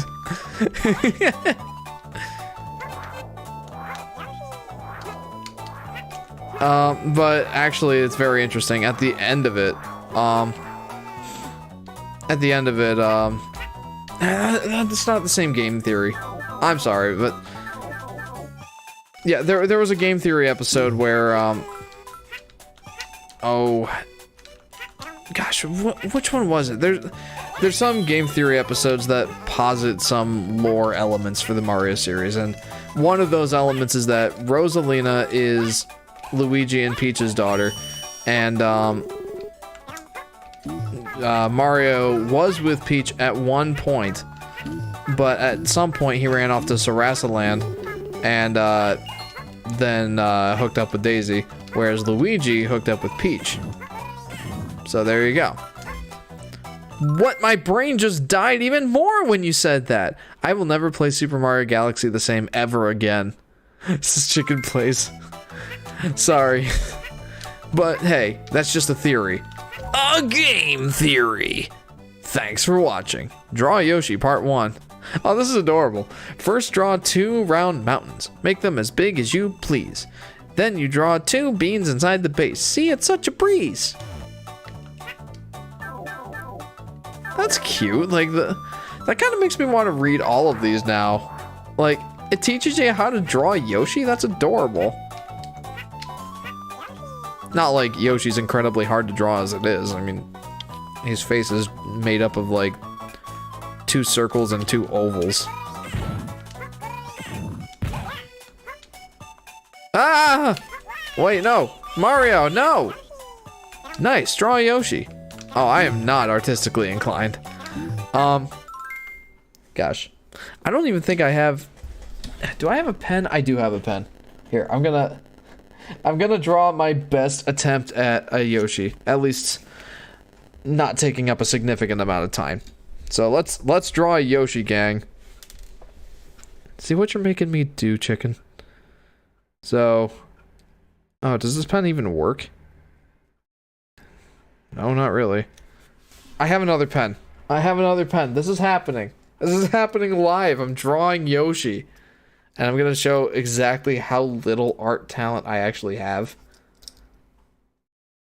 That's fun.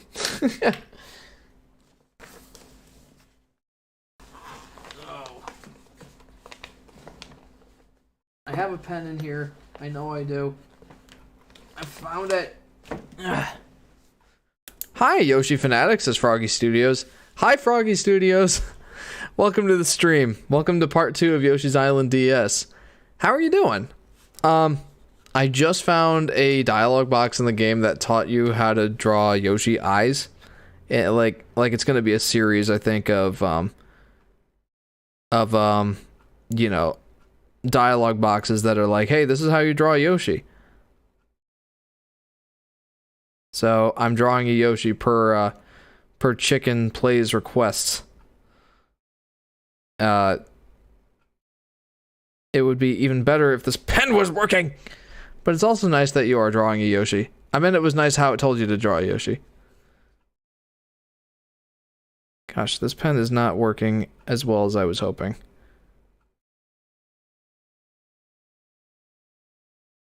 Come on now. I think I might have to go get a pencil. This pen is just not working. It should work. This pen's actually pretty good.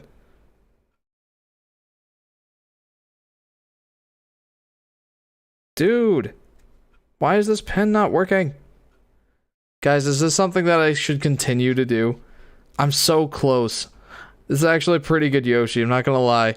I only played this game on the Nintendo Switch Online. Also, how do you get rid of the big rat with the stop sign in Yoshi's Story on Switch Online and 64? Hang on. Emotional damage, says Chicken Plays. The game on the Nintendo Switch Online is the original Yoshi's Island. This is the sequel to that game, Yoshi's Island DS. But cool that you played Yoshi's Island. Good on you. And that big rat with the stop sign, I think he's supposed to be an elephant. But you just do a ground pound.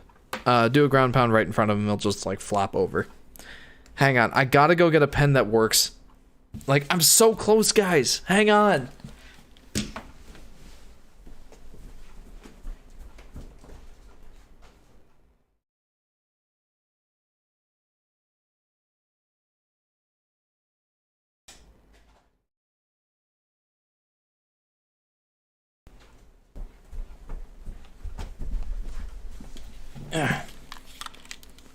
Okay, if this pen doesn't work, I don't know what will. Okay, that seems to be working quite a bit better. Let's hope I don't screw up the eyes too much.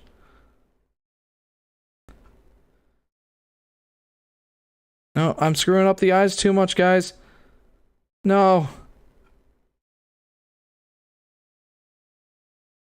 No. Okay. This, once I drew the eyes, it kind of looks a little derpy. But, yeah. The things I make Jeff do. This is Chicken Plays. Okay, I'm doing a ground pound in the game. Great. You should succeed with that. Alright, guys, ready for this?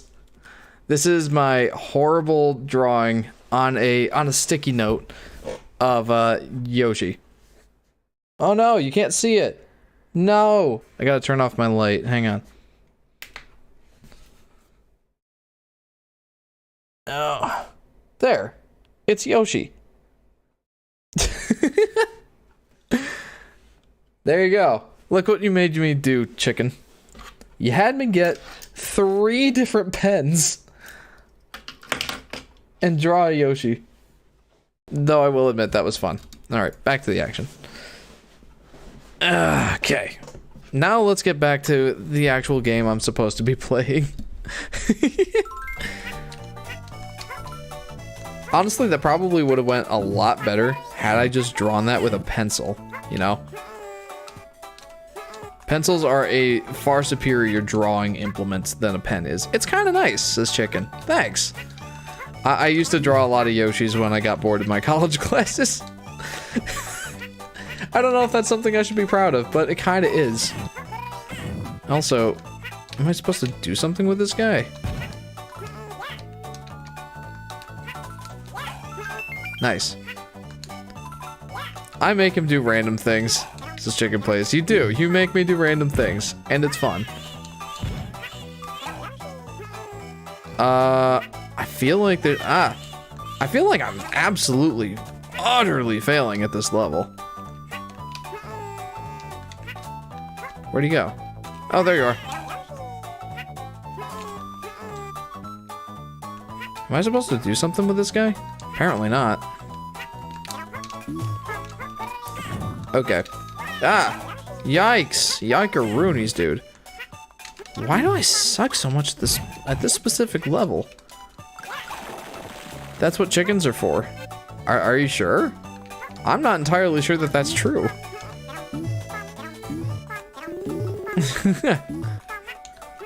Okay. Okay, here we go. Baby Mario's coin. Okay, that makes sense. Like, there's been very few Baby Mario coins since the... Oh, hey. Dude, can you, like, leave me alone for 5 seconds? Alright, let's see what this has to offer. Cross the finish line before the time runs out. Bouncies are safe to bounce on, so get bouncing. Yeah, they look very safe to bounce on. Also, these guys are very reminiscent of the spirit who loves all things cute in Yoshi Topsy-Turvy. There's a reference I'm sure you guys wouldn't have expected to hear today.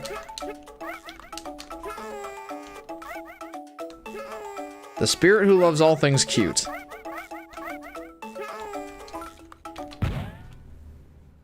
One extra life. Okay, well, I guess I'll take that. Probably my favorite out of the minigame so far. The one that sucked the least. The spirit who loves all things cute. Yes, that is actually a thing, by the way, in Yoshi Topsy-Turvy. They either annoy or do random things, or make people, excuse me, do random things. Yeah, like when they chase people and make them run like absolute maniacs. What in the world are these guys? They look like Peeps with a little tuft of hair on them. What? I mean, sure, why not, I guess. Take that. I'm abusing that cow? Question mark?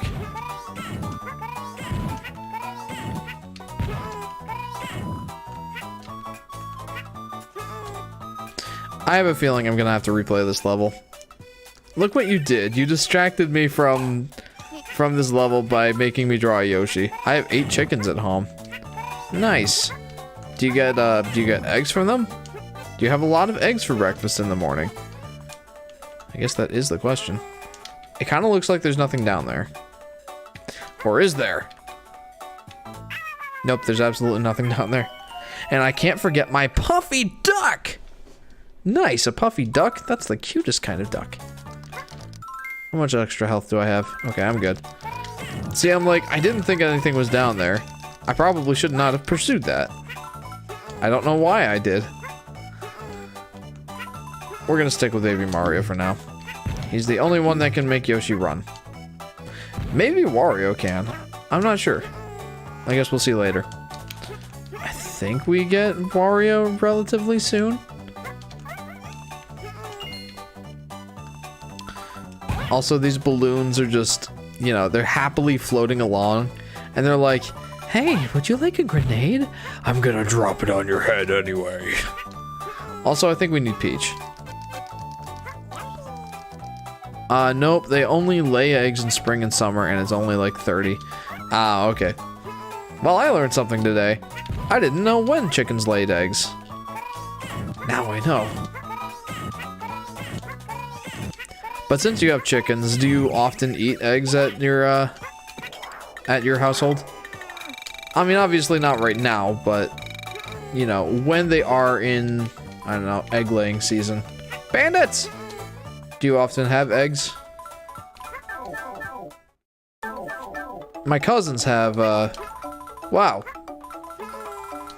My cousins have, chickens, and I think they sell those eggs, so. I don't know if any of those were red coins. Yes, says Chicken Plays. Nice. I like it. I like eggs quite a bit. They're a good source of protein. Very low in fat. Well, I think they're low in fat anyway. But yeah, I honestly think out of all the breakfast foods that I like to eat, that's probably the healthiest. I don't like eating very healthy things. They lay in fall and winter, but it's from 5 to 10 eggs. Oh, that's actually significantly less than I thought it would be. Okay, so none of those were red coins. That wasn't really worth my time, but that's okay. Okay. Onward. Happy balloons waiting to drop grenades on my head. Doesn't that kind of make them insane, like psycho balloons? Like they're happy, they're sadist balloons. They like seeing people's pain. Yay! One of my chickens, aka my favorite chicken, broke an egg today and ate it. Whoa. Huh. We had a bird get stuck in our stove once. Our wood stove, rather. Not our, like, kitchen oven. Whoa, no! Yo, why would you? Anyway, it got stuck in, our wood stove. And, as a result of that, getting stuck in the wood stove, it laid an egg and ate it to try and ensure its own survival.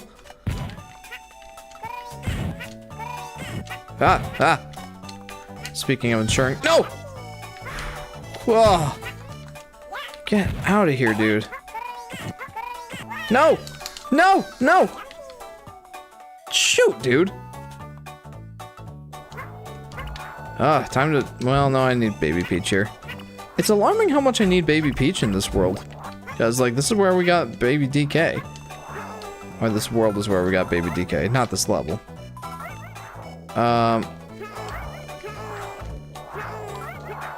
And not just her, it was everyone, even the puffy duck. Froggy says, I'm playing Yoshi's Story N64 online and handheld, and I don't know which button does the ground pound. It's not a button. It's just jumping up in the air and then holding the joystick down.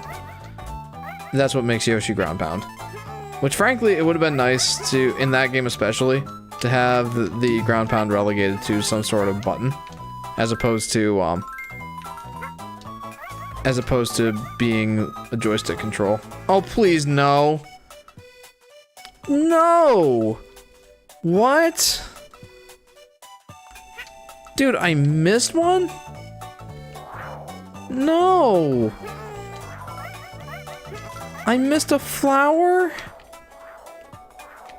Is it here? Okay, good. Oh!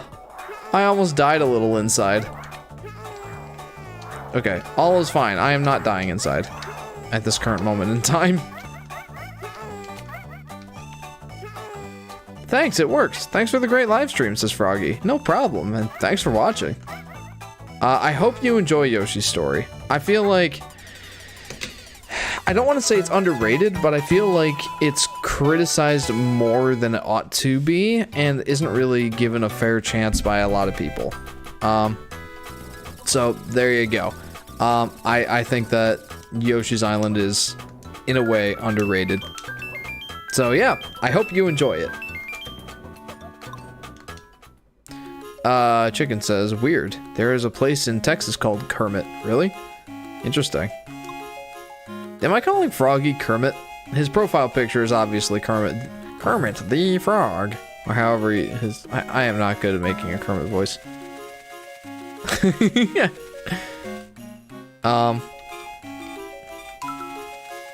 Also, I don't think I mentioned this, but I mentioned it earlier in the stream. I was talking about how much I love the purple Yoshi color. This is that purple Yoshi color. Like, it's a very pleasant hue of purple. It has a lot of blue in it. I love it. I love it so much. It looks so good. The sprites honestly look fantastic in this game. I'm very happy with how this game looks. Onward to Chicken's favorite Yoshi, Orange Yoshi. Froggy says, Yoshi's Story reminds me of Yoshi's Crafted World because I also played it, so Yoshi's Story is the second Yoshi game I played. Nice. Crafted World was pretty solid. The egg throwing style in Yoshi's Story is very similar to the throwing style in Yoshi's Crafted World. Donuts and eggs? I mean, that sounds delightful. And when I saw Yoshi's Crafted World being advertised for the first time, it really did give me Yoshi's Story vibes. So, yeah, I guess Yoshi's Story, playing it right after Yoshi's Crafted World makes a good amount of sense. Good on ya.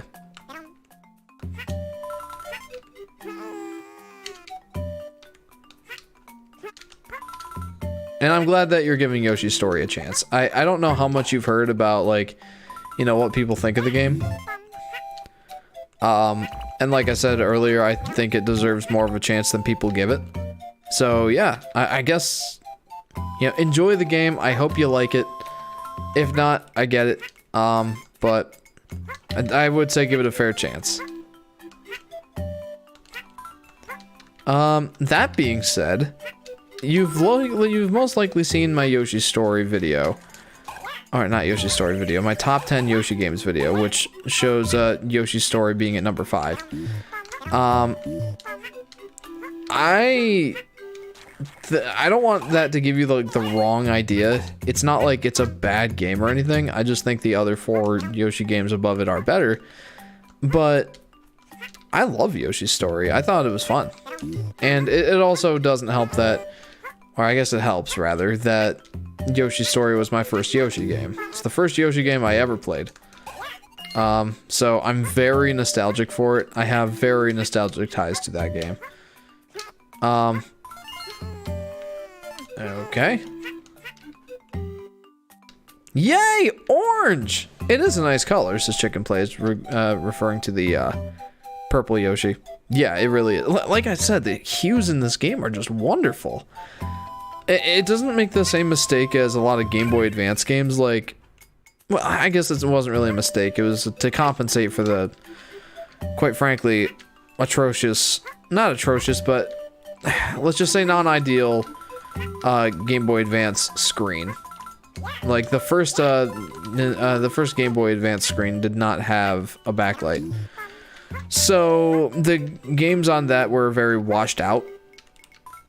Just to make it easier to see in non-ideal lighting conditions. But this game, like the DS, did have backlit screens. I don't think that the first one was very good. Like the first DS didn't have very good screens. But like all the other DSs afterwards had really nice screens actually. And they took full advantage of that. Made these nice vibrant colors that... Like I keep saying, I think they look great. I'd even say that I have a hard time deciding whether I like the colors in Yoshi's Island or Yoshi's Island DS better. It's hard for me to say. Shoot. No! I feel like Waluigi is a very, very forgotten character. Says Chicken Plays. He's a forgotten character because he was never in a main series game. That would be why. Because as much clout as people give Waluigi, he has never been in a main series Mario game. And probably never will be, frankly. Not that he's like a... I don't want to say he's not a bad character. I also don't want to say he's not a good character. Because his only characteristic is that he's like the evil doppelganger of of Luigi. Like, he's the Wario to... he's like the Wario equivalent to Mario, right? Like, that's the only thing he's got going for him. And it's not like that's a bad thing, but he just doesn't have a lot going for him. He was originally designed just so that, you know, Wario would have a partner to play with in Mario Tennis on the N64. I don't know if you knew that. But that's the whole reason that Waluigi as a character even exists, is just to be a partner for Wario to have in Mario Tennis on the N64. That's the sole reason for his existence.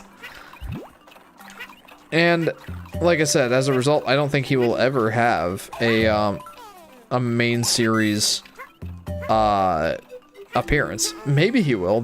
I wouldn't complain if he did have a main series appearance. I just doubt that it'll ever happen.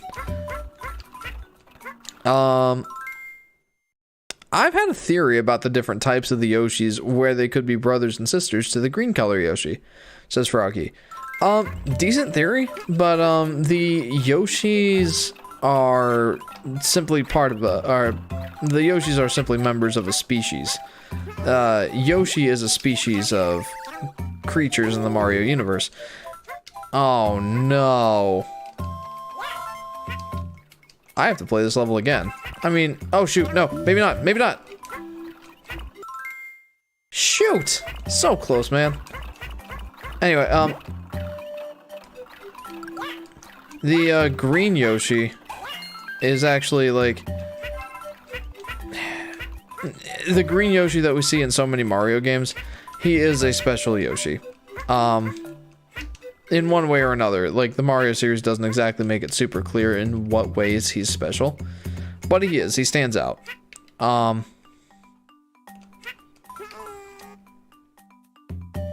yeah, they're all just members of the same species. Oh, am I gonna die here? You bet. I've only seen him in Mario Party and Mario Sports games, says Chicken Plays. You are absolutely correct, and that's the whole reason why. Like, he was specifically designed to just be a character in those games. He wasn't meant to be anything else. Super Waluigi's 3D World. Imagine that. Oh, I don't like levels like this. This is an auto-scroller. I am not a fan of auto-scrolling levels. You have one set pace that you're supposed to go at in the entire level, which can work. I'm not going to say that it can't, but as a general principle, I just don't appreciate these sorts of levels. It's very limiting, and especially with the Yoshi games. Like, Yoshi games are designed to be accessible for small children and the like. So, with these auto-scrolling levels, you're gonna go slow most of the time. Almost all of the... I can't think of a single auto-scrolling level. Well, I guess I can't think of one auto-scrolling level that is tough for you to keep up. It's an S level in Yoshi's Woolly World. I forget what the name of it was, but it was the S level in World 4, where you it's like the Naval Piranha's Revenge or something like that. That one was tough, but every other auto-scrolling Yoshi level is, you're waiting around a lot. Again, not like a problem in and of itself, really, just more that it feels very limiting.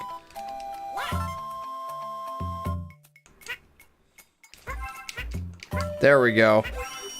We're good, man. I guess good is a relative term. Okay, here we go. It's barely 10:05 in Texas, says Chicken Plays. Nice! See, I like that I've been able to start these streams a little earlier. I used to wait until JJ had gone to bed. And it has been working out that way recently, because Sky usually takes JJ up to bed at 9 o'clock now. I beat the first level, says Froggy Studios. Nicely done, dude. Well done.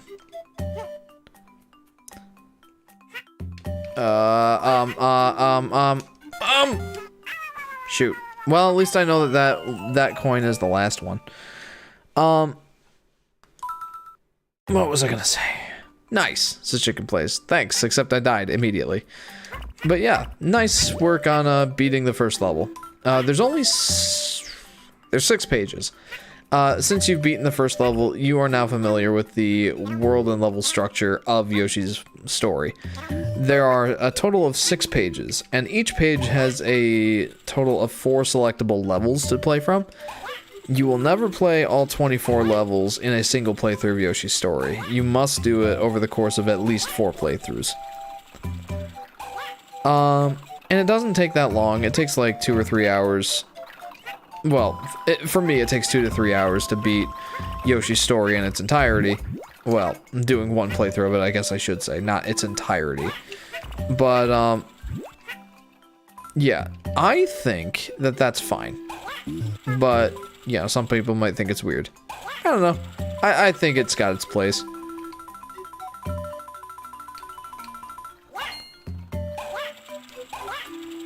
Why is the chat delayed? Asks Chicken. The reason for that is because there is inherently lag in any YouTube stream. Some it might be lower, but there's always some inherent lag. And my streams in particular, there are 3 settings in YouTube for the amount of, delay you have. There's normal latency. Latency is just basically a fancy word for, time it takes for something to, happen. In this case, how long it takes for the chat messages to show up. Normal latency is like 5 to 10 seconds plus whatever travel time and server time you have in your area. And then there's low latency, which is less than that, and then ultra low latency. I use low latency, because I'm unsure if ultra low latency allows you to go back, like rewind the stream as it were, which is a crucial aspect for my brother-in-law watching the streams. He likes to watch on most of the time, and come up with quotes of stupid things I said. And in order for that to really work for him, he needs to be able to rewind the streams. I'm not sure if that's something you can do with ultra low latency. Me, Texas, yay! The chat puts message as soon as Jeff dies. Isn't that just how it goes?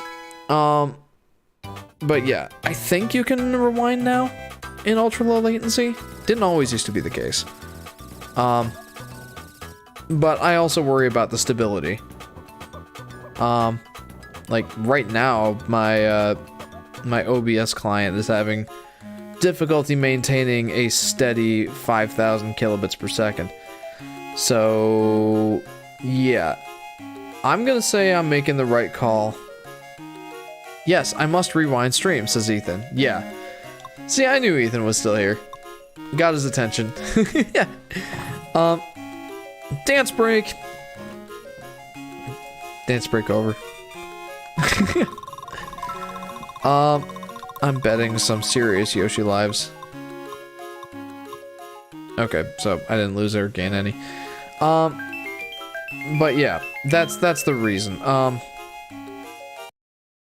In order to really explain it, the way that it works is this. I am uploading to YouTube through my internet. That signal from my computer and my internet travels to YouTube, and it takes a certain amount of time to get there. On the order of milliseconds. Like, we're talking a travel time of 10 to 20 milliseconds. That's like nothing. That's 0.02 seconds for my signal to get from my internet all the way to YouTube, wherever the nearest server is. And then it takes some time for YouTube to process that that signal. depending on what setting you have. Like, if you have it at ultra low latency, it kind of just shoves it out the door without much processing. But if you have normal latency, your signal is much more likely to be good integrity. I digress. And then, once it's processed, on the order of, like, a couple seconds. So we're talking, like, let's just use an easy number, 5.02 seconds at this point. From going from my computer to YouTube and having that signal be processed. So that's 5.02 seconds. And then you are watching YouTube on your phone, your computer, what have you. And you're like fetching this data that you're watching my stream right now. This data that you're collecting from YouTube is coming from that same server, or like, no, that's not how it works. Hang on. Server that processes the signal goes to YouTube main basically, and then that is distributed. And once that's distributed, it gets to your server on the order of milliseconds again, or maybe seconds. And then you're fetching the data from that server. That's again taking some milliseconds. What happens then is when you comment, you're basically commenting on something that I said 5 seconds before you saw it, right? Like, if I snap like that, when you see me snap, I'd already snapped 5 seconds ago. It's kind of like how, you know how we're 93 million miles away from the sun? So if the sun exploded, we wouldn't know it for 8 minutes. It takes like 8 minutes to get from the sun to Earth. In a very similar way, it takes my signal a non-zero amount of time, like on the order of 5 to 10 seconds to get to your device that you're watching on. So when you comment, I see your comment immediately. But my response to the comment, you're seeing it 5 to 10 seconds after I saw the comment, or 5 to 10 seconds after I responded to the comment. That is why there is a chat delay.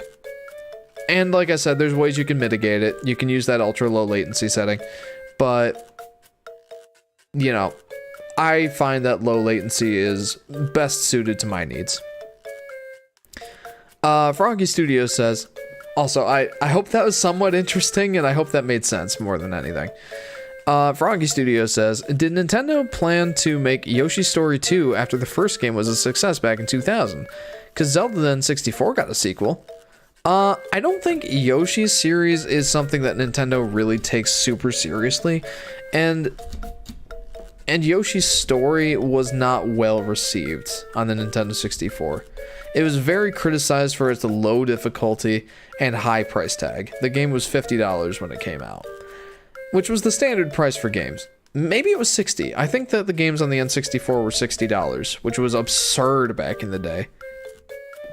So not only was it like break the bank amount of money to buy the game, but it was over in like 2 to 3 hours if you just played it through it casually. That came as a big criticism of the game. And again, it's low difficulty and it's significant differences from Yoshi's Island.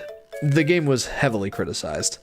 So I don't think Nintendo is ever interested in making a sequel to Yoshi's Story. In a way, I guess you could see Yoshi's Topsy-Turvy as being sort of a sequel to Yoshi's Story, in that it also takes place in a storybook. I guess that's that. The music right now is perfect, says Chicken Plays. Yeah, I like the music. But I've been on this stage select trying to explain latency and stuff like that for too long now. Let's get back into the action. Yoshi on stilts. Okay, well, we need to go back this way first. I mean, maybe. I have a feeling we're gonna want DK here. So, I don't know.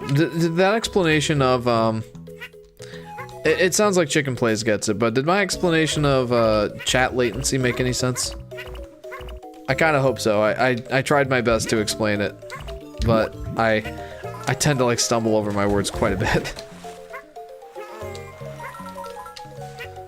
Okay, Mr.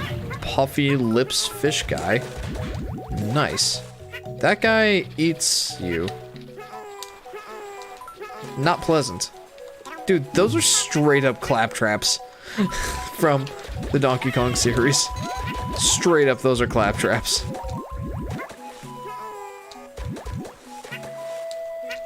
Maybe they are supposed to be claptraps. I don't know. For anyone who doesn't know, claptraps are basic enemies in the Donkey Kong Country series. Oh, jeez, man. What am I doing? There's just a breakable block there. As I said before, I make Jeff do random stuff. Well, I mean, I don't mind. Like, a comment like that, I love when I get to explain something scientific. Or even anything that takes basic scientific knowledge to understand and explain. Like, I love science. So, yeah. I appreciate the opportunity to explain something relating, like, the speed of light and, related, scientific happenings, scientific data, scientific facts.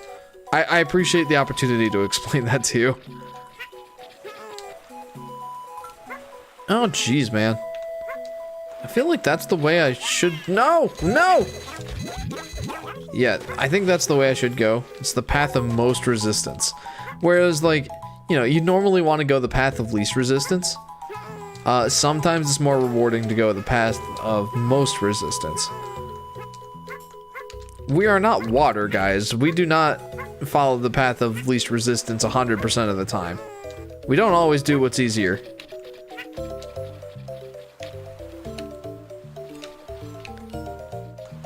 No! Okay, there we go. Let's see. Me in science class, says Chicken Place.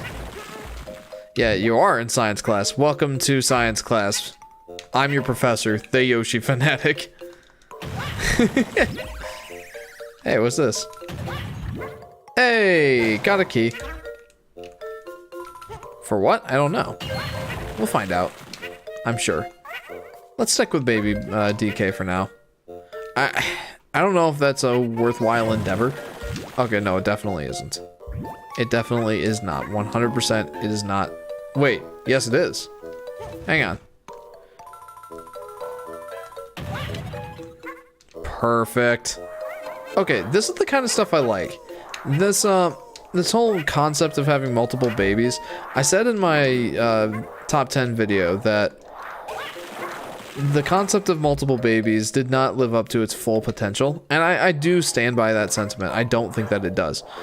But it does a certain number of things that, like, this required, for a bonus thing, this required Donkey Kong and Baby Peach in conjunction. And I think that's great. I wish the game had more things like this. Is there anything up there? Nope. Nope. I would be happy with that, says Chicken Plays. Would you be happy with me being your science professor or your science teacher? I think that could be fun. I'm certainly decent enough at science. Science was one of my main things. I'm an electrical engineer. I have a pretty good understanding of not all things scientific, but many things scientific. Not a flex or anything, just kind of giving you an idea of, like, why I think the way I do sometimes. Boink. Okay. Let's get some more eggs. And now we will continue. Okay, so this wasn't, well, it was important. It was important for me to find all the red coins. So there you go. I did need to come this way. If I wanted to 100% the game. That's one of the beautiful things about Yoshi games, is that it's not asking you or telling you to 100% the game. It's merely a suggestion. If you want to play the game like that, by all means. So, there you go. I do like that about Yoshi games. They're very accessible, and for the vast majority of them, still offer a decent... Oh, hey! Still offer a decent experience for veteran players. Not all of them, mind you. but a decent number of them. So far I am learning about where P comes from. Low happiness. Yay. What? You're learning where P comes from?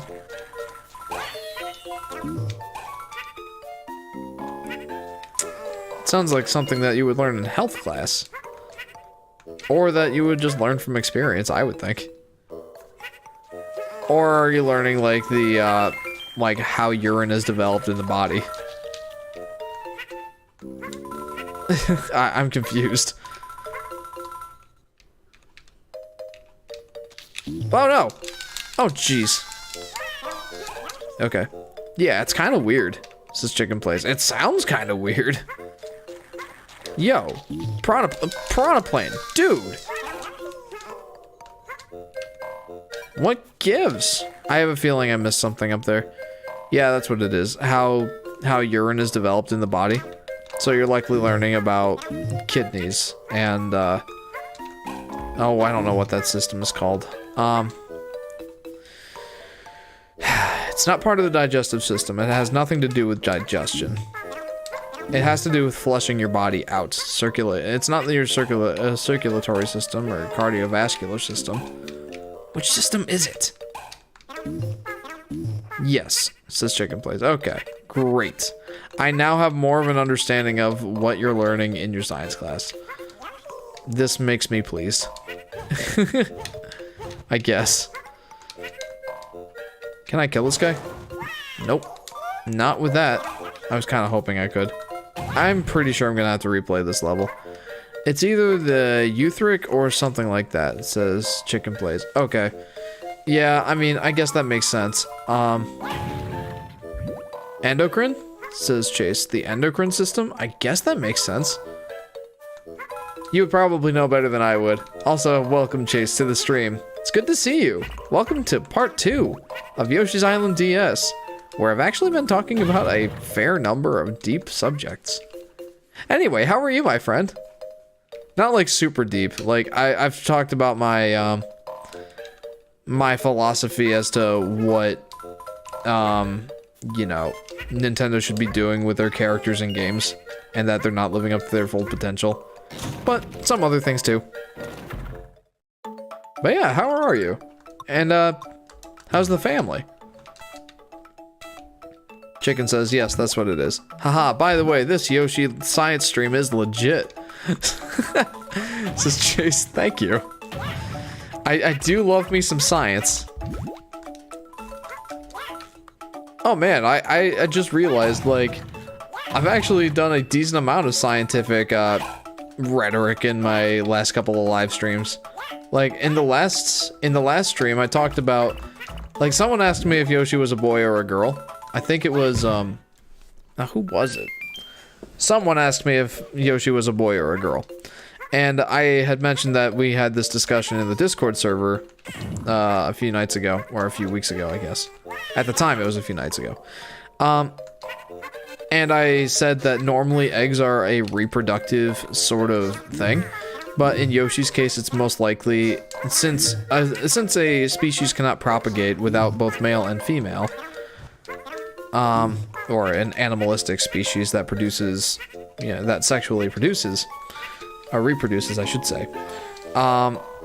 Yoshi's species most likely has both male and female, and all the Yoshis lay eggs as a defense mechanism, a very weird defense mechanism. That's funny. These Yoshi streams have actually been more scientific than I thought they would be. That's awesome. Hold up. I'm gonna see if it really is that. Yes, it surely is, says Chicken Plays. Yeah, the endocrine system. Yes, thank you, Chase. You know more about the health, the body systems than I do. Makes sense, though, for your line of work, I think. But yeah. These Yoshi streams have actually been moderately scientific, and I am not displeased. Yeah. How do you determine a Yoshi's gender? Well, we cannot look to see if a Yoshi has genitals, or what sort of genitals the Yoshi has. because Nintendo, I'm sure, does not want to release any sort of information about that sort of thing. But, I guess the way to really determine a Yoshi's gender would be, oh, I guess there's not really a way, is there? No problem. Helps that I'm a health teacher, says Chase. Yeah, I kind of figured as much. That's awesome. Let's burn that guy alive. That's awesome. Okay. These Yoshi's anatomy questions, says Chase, right? Like, I never thought that these Yoshi streams would be, like, you know, talking about what sex is a Yoshi and, like, how do we determine a Yoshi's sex?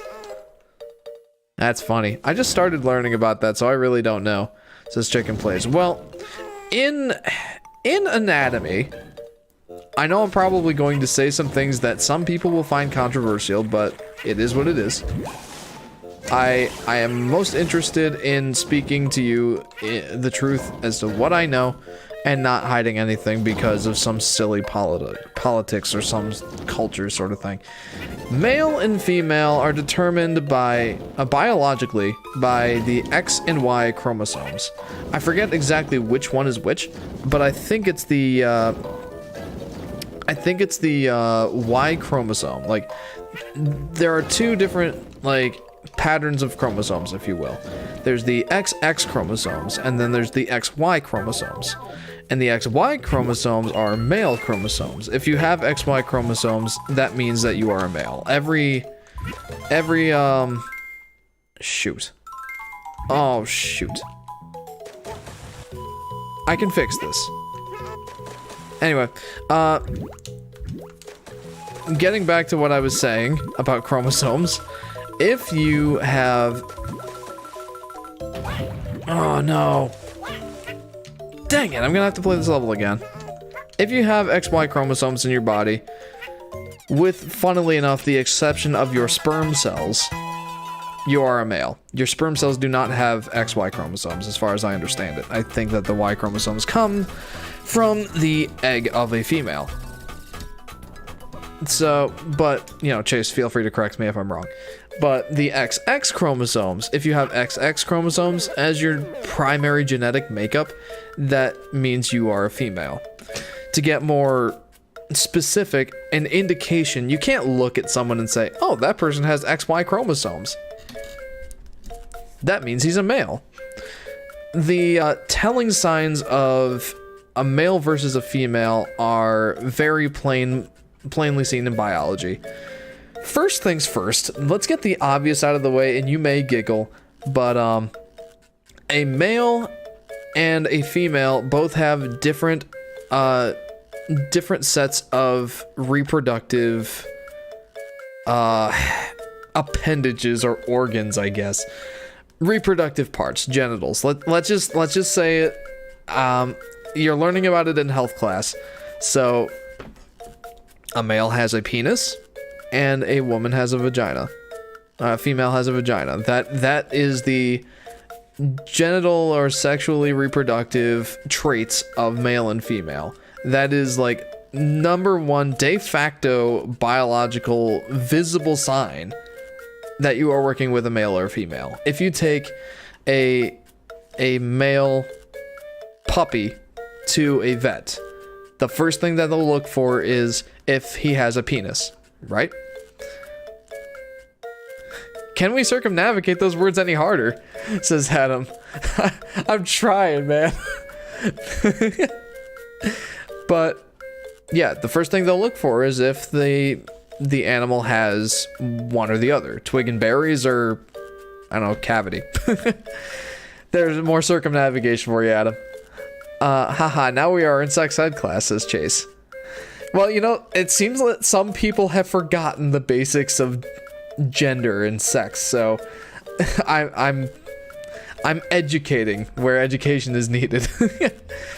And asked for by chicken. So likewise, you know how a baby's sex is determined is in an ultrasound. It is actually really hard to tell with kittens, says Adam. Right, but you're looking for the same thing, aren't you? like one or the other. But hard. It says Adam. Yeah, gotcha. But when you are trying to figure out the gender of a baby before he or she is born, you know, the nurse or the sonographer is looking for, in the ultrasound, you know, what type of genitalia the child has, and that determines the sex and gender. Sex. The two sexes also have different physical traits. Typically, male, at least for humans, this is the case. Males typically have denser bones, more muscle to fat ratio, and a few other differences. They're typically taller, whereas women usually have more hollow bones. Not hollow bones, but less dense bones. Typically less muscle mass, and on average are shorter. There's also differences in the bone structure. Like, women will have a cavity where their uterus is. That's, females are the only ones who can produce a baby in their body. And in that is the case, or such that is the case, the uterus needs to have some accommodation in the skeletal structure. So the hips are typically wider on a woman, on a female, to account for that uterus. Men do not have uteruses. Females also don't have Adam's apples. Men do. There are biological and anatomical differences between male and female. So there you go. If we were looking at a biological Yoshi, we would likely look for those reproductive traits. If the Yoshi has a uterus, then the Yoshi is a female. However, the Yoshi is a fictional character, so we have to go off of different things. And unfortunately, I don't think Nintendo cares one way or the other if the Yoshi is a female, male, or just an asexually reproducing organism.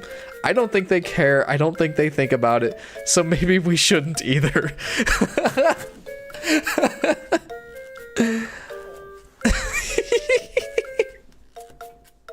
So there you go. That's how we tell what the difference is between a male and female, typically. And in the case of Yoshi, we really can't tell. The telling factor is that they all lay eggs. That is what the proponents of people who say that Yoshis are female will tell you, is that they all lay eggs. And while it's true that they all lay eggs, there's nothing telling me that that's not just a funky defense mechanism. When Yoshi eats something, he poops an egg. That does not scream reproduction to me. Most of those are secondary sexual characteristics that only become pronounced during puberty, says Adam. You're right, but that is something that is different between the two sexes. Chicken Play says, welcome to science class. Yes, welcome. Chase says, I feel like there should be a PowerPoint going on right now, but we are looking at a Yoshi DS screen. Yes, we are. You know, we should be looking at a Yoshi DS level. Why don't we do that? And it all started with me saying, how do you determine a Yoshi's gender? Yeah, it did. So good on you, Chicken Plays. You just had me go on a completely I don't want to say random, but a complete side trail, a side tangent, just a complete tangent that distracted me from playing the game. But I had fun. Hyenas are interesting point in your favor, says Adam. I'm curious. Please describe. Please go into more detail. I want to know.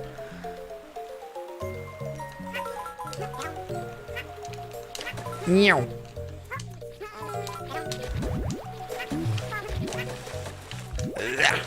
Okay.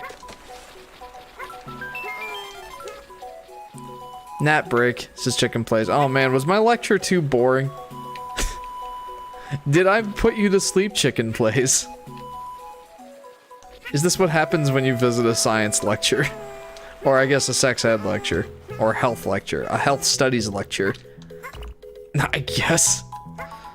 I don't know what that was. Anatomy of a fictional character, I suppose.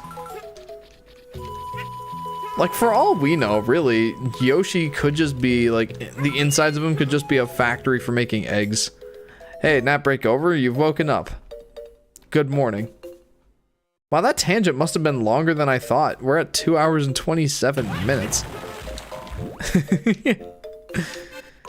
No, I just don't know what to type. I'm not really giving you a lot of opportunities to say interesting things, am I? Guys, we are rapidly approaching when the stream should be over, for the night. My time limit is usually around 3 hours.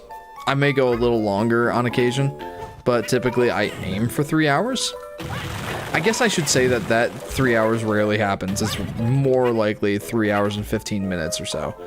That said, I don't think we're gonna have enough time to play the extra level in this stream. So, do we just make this an extra long stream? Do we go 15 to 30 minutes over, since I started right on time this evening, and go for the extra level in this stream? Or do we wait until next stream and start with that? What do you guys think?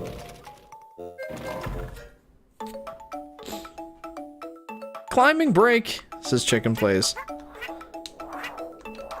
Climbing? What are we climbing? DK's climbing the vines. I guess that counts. Alright, so I did definitely have to come back up here for the red coins. What did I miss last time? I missed...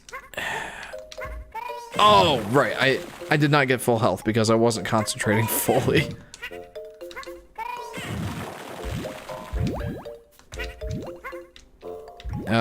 So those red eggs, if I throw them at something, that should give me health.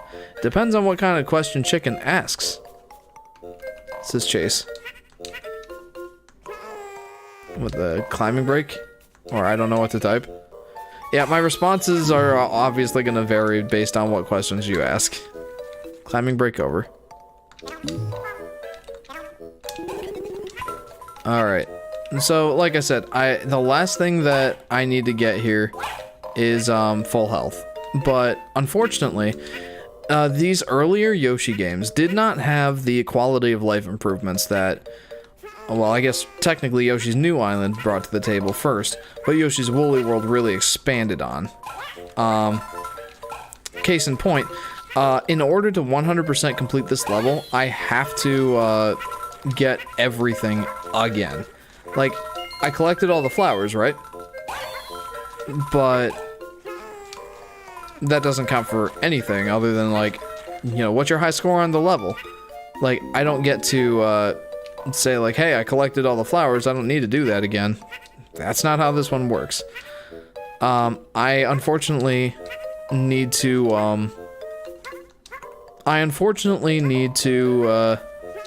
you know, collect all the flowers, collect all the red coins, and collect, or get full health in order to fully complete a level. Which is unfortunate. I don't like this. I don't feel comfortable with this. Okay, that's better.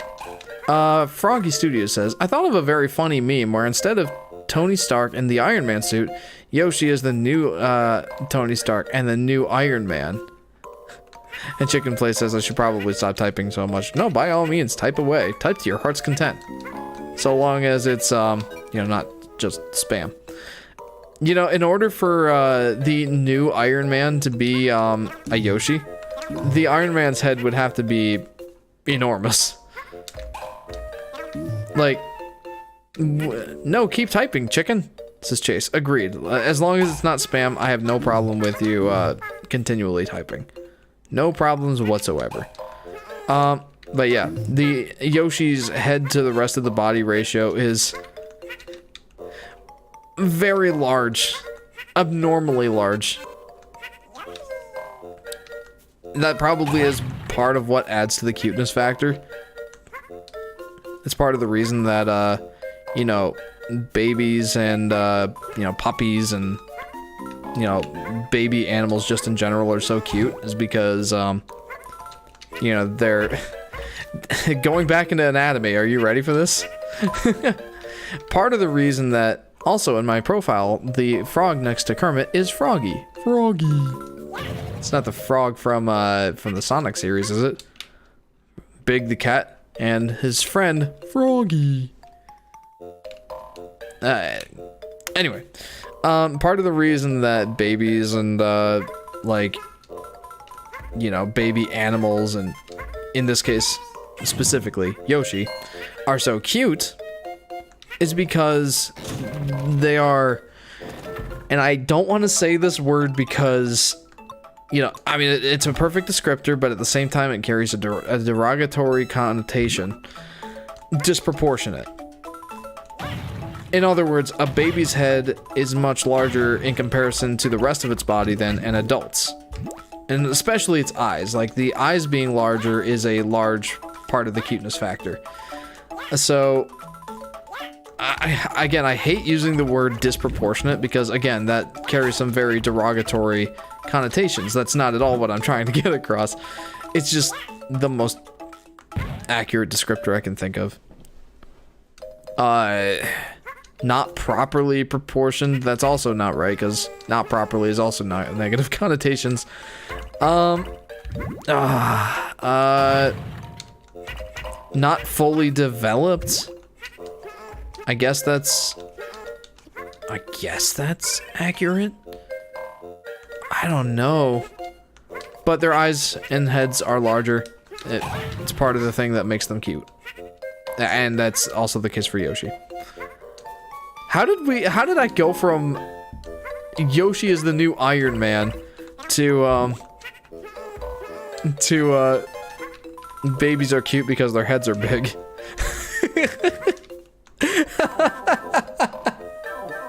My gosh, dude, I'm on so many tangents tonight. Wow. Me in Town Dallas pretending I'm in New York, says Chicken. Oh, I know you're in Dallas. You have made that point many a time on Livestream. I got the name Froggy from Kermit, last name aka Frog. Kermit the Frog. And just added a G and a Y, and that's what made me called him Froggy. There you go. That's the origin story of Froggy Studios. Tangent Jeff has arrived, says Ethan. It's much more entertaining than Sleepy Jeff, at least. A new Jeff variant.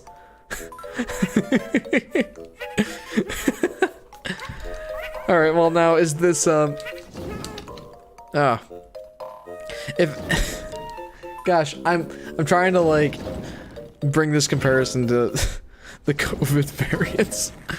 I guess this would be the Delta variant to my Jeff variants, because this is the kind that probably most people can't stand. This is the most deadly and results in most people leaving. Meanwhile, the Omicron variant is Tired Jeff, because yawns are contagious, and the Omicron is very contagious.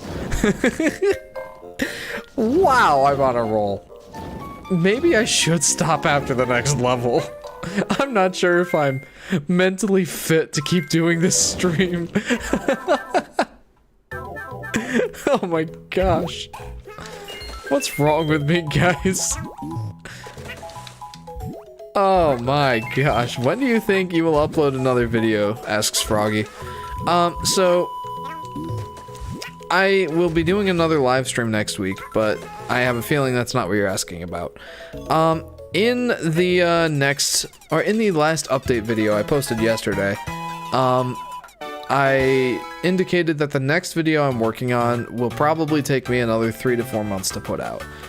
And as I detailed in that video, it's because I have a personal life, I've got important responsibilities. Something I didn't mention in that video was the fact that I have a full-time job, 40 hours a week, that, you know, that takes up a significant portion amount of my time. That sentence didn't make sense. That takes a significant portion of my time. 40 hours a week generally. Plus whatever travel time there is. In other words, I don't have a lot of time to work on the videos, so they will take me quite a while. But I was recording some footage for it yesterday. I am actively working on it, so I'd say give it 3 to 4 months. I'll try to get it out sooner than that, but 3 to 4 months is when I think you should be expecting it.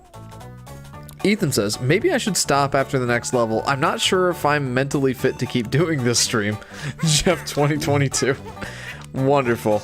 And exactly appropriate and, you know, accurate. It's very accurate. I am just being a lunatic this stream, so there you go. Wait, says Chicken. I forgot something. What did you forget? What could you have forgotten? Who do you think will voice Yoshi in the new Super Mario movie starring Chris Pratt? That's an excellent question. That's assuming that Yoshi is in the movie. I kind of doubt that he will be. And if he was, I hope it's Morgan Freeman. No, I have no idea who would voice Yoshi. Ideally, he would just have the same voice clips in movie as he does in the games, I guess. I forgot about that movie, says Chicken Plays. Did you now? Yeah, I could not possibly forget. That's too funny. The 4 I thought who could voice Yoshi are... Alright, I'm looking forward to hearing this. Tom Holland. You know what? They haven't brought Tom Holland into this movie yet. So I guess. Why not? Ryan Reynolds. Ryan Reynolds? He does have a higher voice, but... Ryan Reynolds is Yoshi. Oh boy. Robert Downey Jr. or... Whoa. Hate those guys. Not the actors, the fake flowers. I hate them.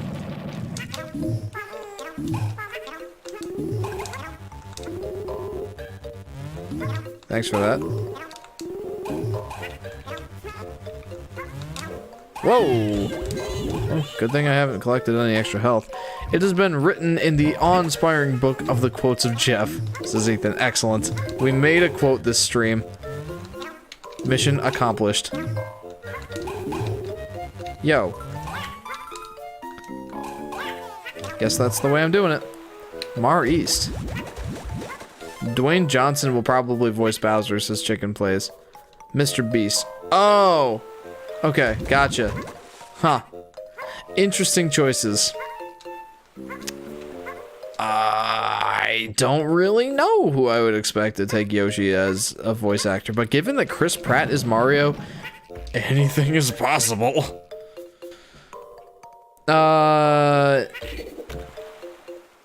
Also, Chicken Plays, we know who's going to be voicing Bowser in this movie. It's, Jack Black. Which, oddly enough, out of all of the voice casting, options that they picked, I can see Jack Black voicing Bowser, especially if they go for a personality of Bowser similar to, you know, the Mario and Luigi games. Jack Black seems like a good fit for that. I think. I mean, maybe I'm just being a little too optimistic. I don't really know. There we go. Also, Chicken Plays, Jack Black will be voicing Bowser. Oh yeah, another thing I forgot says Chicken Plays. Yeah, so there you go. Ethan says, also, I wanted to ask you today, when do you think would be the next time we could get to play Minecraft? Great question, Ethan. I do not know. Sunday is a possibility. But I guarantee nothing. For I can guarantee nothing, I do not know what the future holds. But yeah, the next likely date for playing Minecraft would be the Sunday. If you had to pick your favorite Koopaling out of Iggy, Larry, or Bowser Jr., why am I limited to those choices? So no Dwayne The Rock Johnson, says Chicken Plays. Maybe that's who's voicing Yoshi. Can you imagine that? Yoshi, Yoshi. Yes, we can never guarantee anything. Indeed. Something that I've learned in engineering school is that I'm wrong a lot of the time.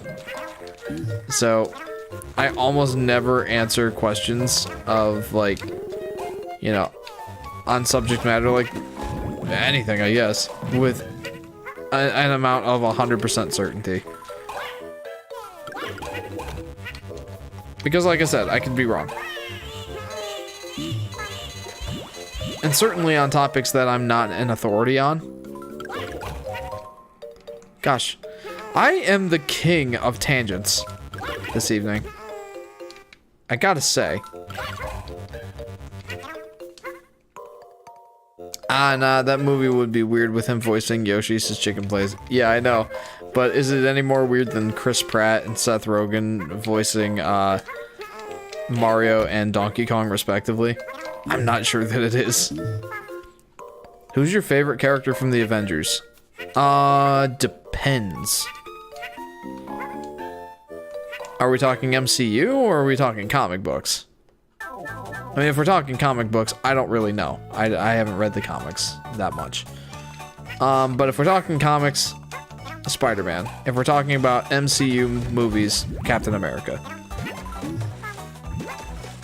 Instead of the Kingpin, you're the King Tangent. Says Ethan. That's right. King Tangent. That is me. Hello. I'm Jeff, the King of Tangents. Taking much. Huh? Talking MCU. Oh, okay, gotcha. Yeah, in the case of the MCU, it would be Captain America. Chris Evans did a fantastic job acting as Captain America. I'm not a big fan of Chris Evans as a person, I guess? I guess that's a bad way to say it. He says a lot of things that I do not agree with. But as an actor for Captain America, I cannot imagine a more perfect fit for the role. He did such a good job. Maybe Spider-Man, says Chicken. I like Spider-Man as the comic book character and the two movies preceding this this Marvel's iteration of. Goodness, I'm really having a hard time focusing here. How do I get that? Sorry. The MCU Spider-Man I think is fun, but I don't think that, at least at this current point in time, that he's quite lived up to what I think Spider-Man should be based on the comics.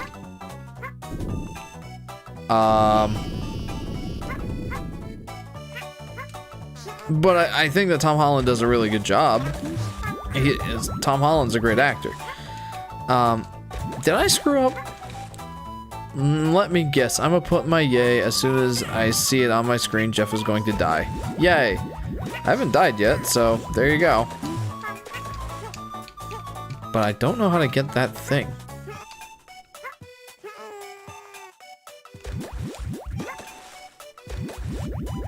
How do I get that thing?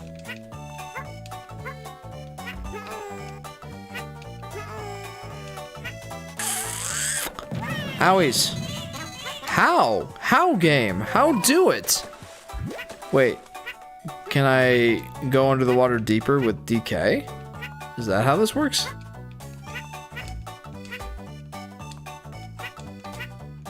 Probably. Well, I mean, I can't go back and get DK, so am I just SOL? I don't want to believe that I am, but it looks like I am. I mean, how do? Jeff 2020. I believe that is a quote from 2020. Guys, I am not confident. I'm creating my own fan-made She-Hulk comic. Says Froggy. Nice. You know, She-Hulk is a character we haven't seen yet on the big screen, or even on what you could colloquially call, how do you say that? Colloquially, I think. We haven't seen her on the, on either streaming services such as Disney Plus or the big screen, being theater. So I can't go back. This is unfortunate. You know what? I don't know, guys. I'm just gonna go on with the level. Yeah, this guy's super weird. She-Hulk getting a series on Disney Plus, says Froggy. I'm sure you're excited about that. I did know that that was a thing. Given how Disney has been... I'd go so far as saying screwing up the MCU. I am not anticipating that to be a good series. But maybe they'll turn around. Maybe they'll do something good for once. Not a big fan of Disney's MCU. I was before it got stupid.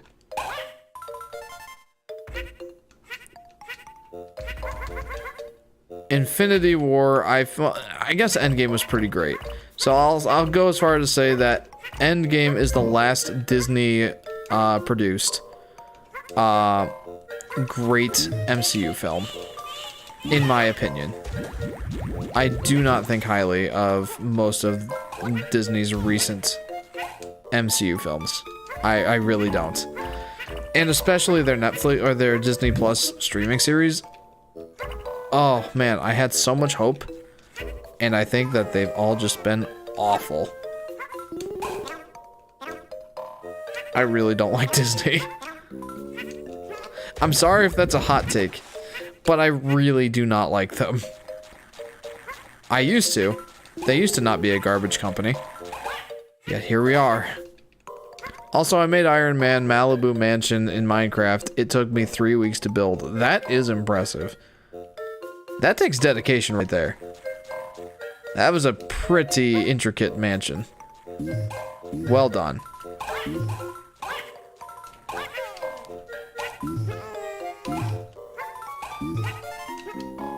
Boink. Boink. Oh boy. It's 10:58, says Chicken Place. Yes, here it is very close to midnight. We're getting there. We're almost there. I don't think I am gonna be doing the extra level on this stream. I do need to wrap this up.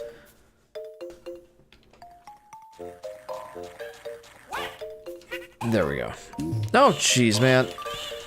I have a feeling I'm gonna have to come back and play this level again off stream.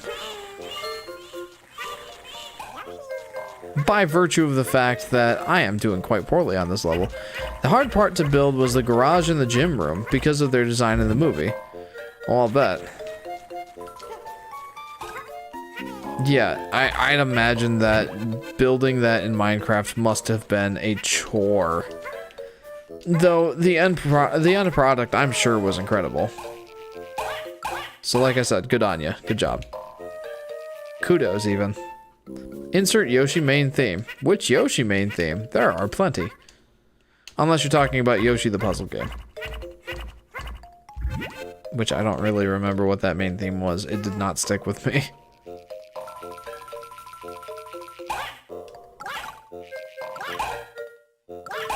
Nice! Got some health. That is awesome. Well, I got the Mario baby coin. That's important. For whatever reason, I'm not sure why. But it is. So we're trying to get all of them. Plus I built it on my phone. Wow. But then decided to build it on my Switch instead. Now that's even more impressive. I would not have the patience for that. The one you put when you end your streams. Oh, okay. That would be the, like a remix of the, I think it's the active theme of Flower Gardens, or not Flower Gardens. Just the active theme for, the Yoshi's Island game. It comes from Yoshi's Island. Yo. Oh! Get me up there, dude.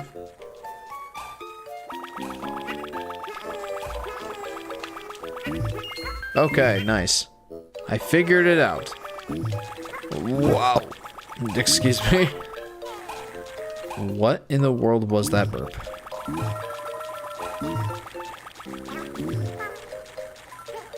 Okay, I'm gonna try and take this as an opportunity to get some additional health.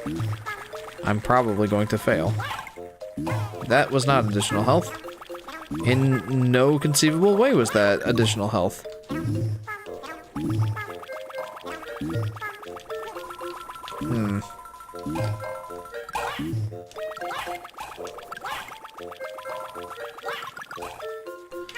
Gonna have to try that one more time. Nope. Got some coins though. I guess that. Ah! No! No, absolutely not! Okay. I should be alright. I should still be able to get full health. I hope. I didn't even get everything! I 100% bet that one of those coins in that area that I just couldn't get to was a red coin. And I don't have full health anyway. Get in the zone! Auto zone. Is this chicken place? Okay, typically we seem to do the best in boss fights with the baby DK, so we're doing it. We're bringing the heat. Froggy says, do you have any tips to give me when I'm making a Marvel fan comic, like how I'm making my She-Hulk one so I can make it be really good? I am no authority on telling you how to make a good comic. I guess my main advice would be for, you know, any sort of content you're making. Put your best foot forward, give it your all, and don't, like, give it, like, a half sort of effort. It's obvious when you make something that you either phoned it in or put your heart and soul into it. There's not really an in-between. I have this a lot when, like, with my videos. Like, you can tell I put a lot of effort and love into them. It's not like they're the best quality. Especially my top 10 needed a lot of studio production quality improvements. But you can tell I put a lot of love and effort into it. If it's obvious that you put a lot of love and effort into your thing, there will be people who care about it. Like I said, my top 10 video is not great quality, but enough people cared about it to watch. So it's done decently well. Way better than any other video I've done. So there you go. Put your best foot forward, put your heart and soul into it. Look at my lovely flower. It's feeding time, and you're the main course, Yoshi. If I were you, I'd look for something else to feed it. Huh, all of a sudden it's 11:04. Says Chicken Plays. Hey, for me, it's 12:04. How about that?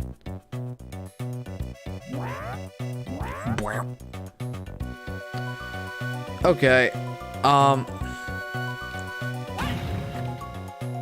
maybe Baby DK was not the best choice for this one. What is being thrown at me? The entire head of the piranha plant, that's what. Oh, I see what I need to do. Okay, got it. I get it now. There's this chomp rock that I'm supposed to feed it, I suppose. Sure, why not?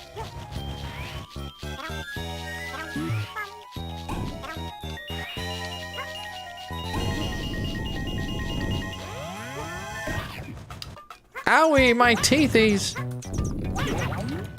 Yeah! Your pain is my gain, Mr. Piranha Plant. I will say this is a more interesting boss fight than, Owies.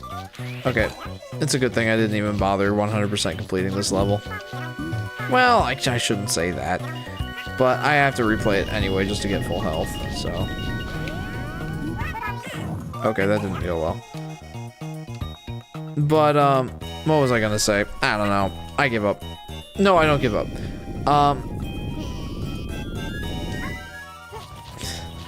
I feel like this is actually a pretty interesting boss fight in comparison to the, Yoshi's Island Piranha Plant boss.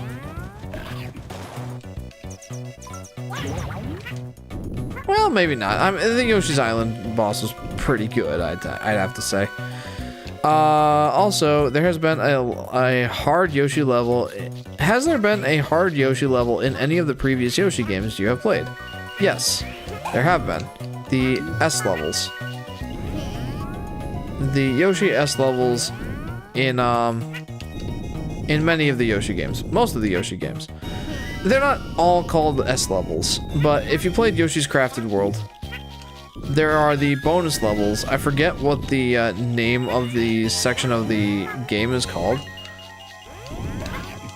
but they're the 3 bonus levels you unlock after beating Baby Bowser. Most Yoshi games have that caliber of levels. The only exceptions are Yoshi's Story and Yoshi Topsy-Turvy. Yoshi's Island, Yoshi's New Island, Yoshi's Island DS, Yoshi's Woolly World, and Yoshi's Crafted World all have the what I call S levels. The levels that you unlock for completing a certain baseline of collectibles and such that demonstrate your basic proficiency with the game. Oh, here we go.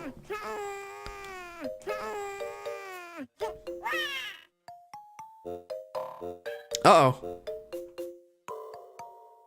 Well, now I do not have all 3 babies. Dead plant.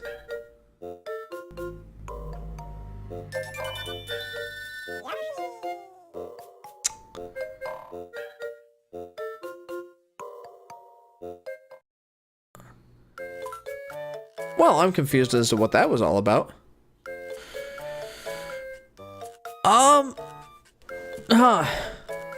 Was Yoshi... Oh, that was just supposed to be a cute little cutscene like, hey, now Yoshi doesn't have to carry all 3 babies. Stork time, baby. As if the stork went anywhere. He's been here the whole game. Yoshi's Crafted World is hard, plus you need to find the 20 to 50 flowers to unlock levels are frustrating to me, says Froggy. Not the case for me. Those requirements are obviously still the same, but I'm very proficient at games like that, and Yoshi's Crafted World is, in my opinion, the easiest out of the Yoshi games. It's a toss-up between that and Yoshi's Story. In my opinion, there's more challenge to be had in Yoshi's Story. But that's just my opinion. Guys, should I replay that level right here and right now? If I'm really focusing, it shouldn't take a lot longer. Should I? We're at 3 hours now. I think we can do it. Let's do it. Let's just get it out of the way. We're not going to do the bonus level, but I do want to 100% complete this level. We did not... Oh, man. I do not know...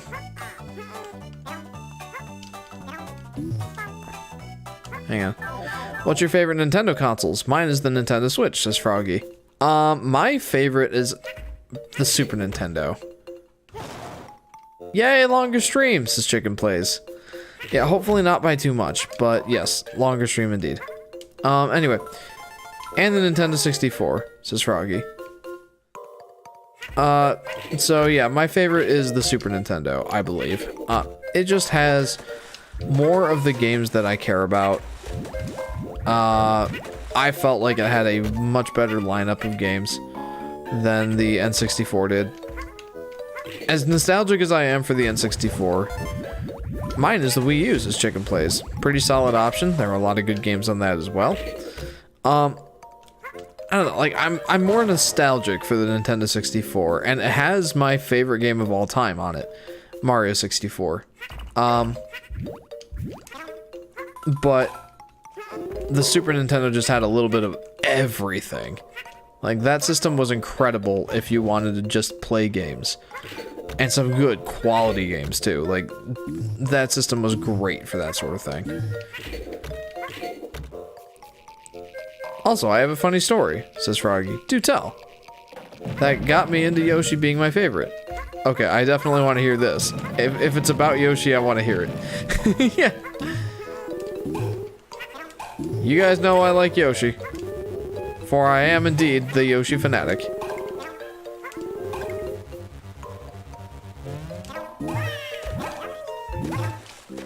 Well, it's a 3-way tie between the Wii U, 3DS, and Switch, says Chicken. I'd have to say those are all solid choices. Now, if you had said like something like the Virtual Boy, I would be concerned. So when I turn 3 years old, says Froggy to start out. Maybe I'll just wait until your whole story is in the comments and I'll read it all at once.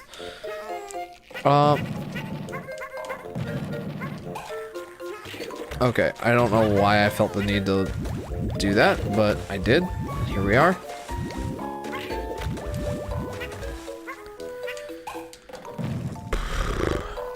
My dad turned... Okay, you know what? I'm like I said, I'm gonna stick to... You know, I'm gonna read the story when it's all in the comments. Ah! Boy... Boy howdy.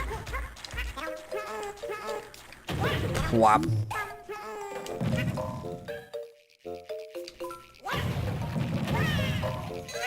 I don't know if I killed him or what. I think I did, but he also hurt me, so mission not accomplished. Yo.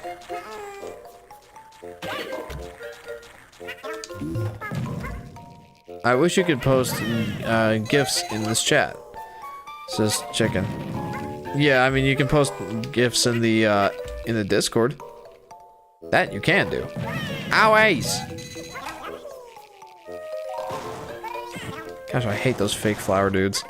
At least I am not at the point in the level yet where I need to be worried about health.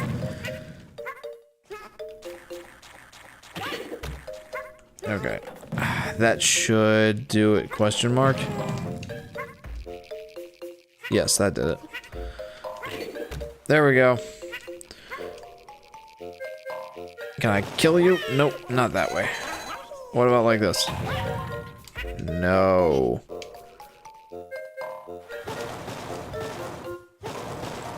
Where can I get more eggs? I guess I can just brute force my way through this. There we go. More eggs. Yay. Okay, now I can read Froggy's story. So when I turned 3 years old, my dad turned on his old Nintendo 64 and put on Yoshi's story. And once I heard the Yoshi singing in the game, in the in-game music, I loved him. I even have a old Yoshi plush that sits on my bookshelf to this day. And that's what got me into liking Yoshi. Very interesting. A solid introduction to Yoshi for sure. It's funny, like as weird as that intro song in Yoshi's story is, it's very cute. It's adorable. So I also like it. I mean, heck, Yoshi's just such a cute character. How could you not like him? Can you really blame me for being the Yoshi Fanatic when Yoshi is this cute?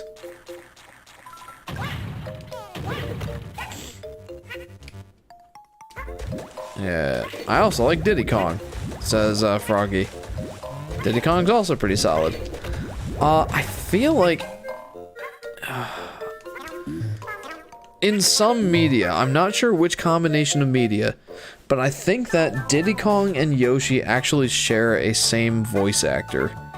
I'm not sure in which media. I feel like it might be the Yoshi in the Super Mario World cartoons.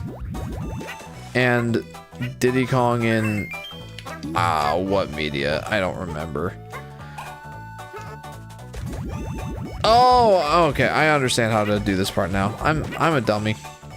Here we go. There we go. Come on, man. You're ruining my groove. You threw off my groove. Okay, that was the one red coin that I missed. I am sadness incarnate. I feel I was so dumb. I was so dumb when I was little, says Chicken. Oh, I feel I was so dumb when I was little. Weren't we all? Don't we all know a lot more now than we did when we were much younger? Doesn't necessarily make you dumb, just ignorant. And naturally so. Like when you're little, you know much less. It's just how experience works. I wish Diddy was in Mario Kart 8 Deluxe, says Froggy. Yeah, why isn't he? Like, he was in Mario Kart Wii. Was he in Mario Kart? Mario Kart 7? He should be in Mario Kart 8. I don't know why he's not. It's like we can't have characters like Koopa Troopa and Diddy Kong, but you know what we can have? 4 different versions of Mario and 3 versions of Peach. That's what you guys want, right?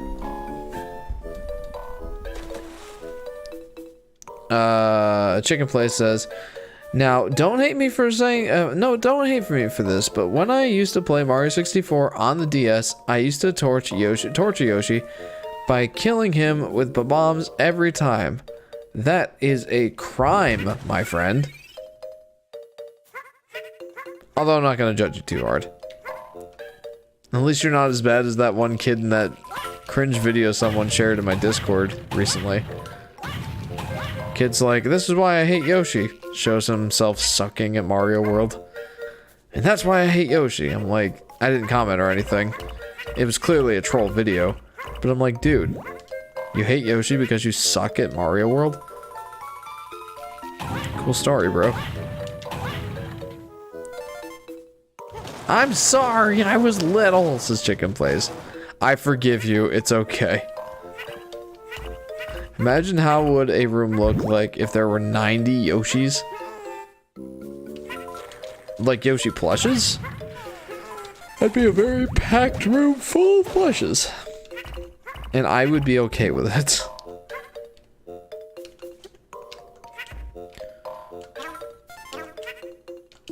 So, this is unusual. Not something in the level, but I just realized that whenever I have the opportunity to use Donkey Kong, I do. And I don't think that's necessarily weird, because he's in the game like he's clearly meant to be used. Shoot, man, come on. Oh, nice. That was awesome. Anyway, I use him most often because I just feel he's the most utilitous. But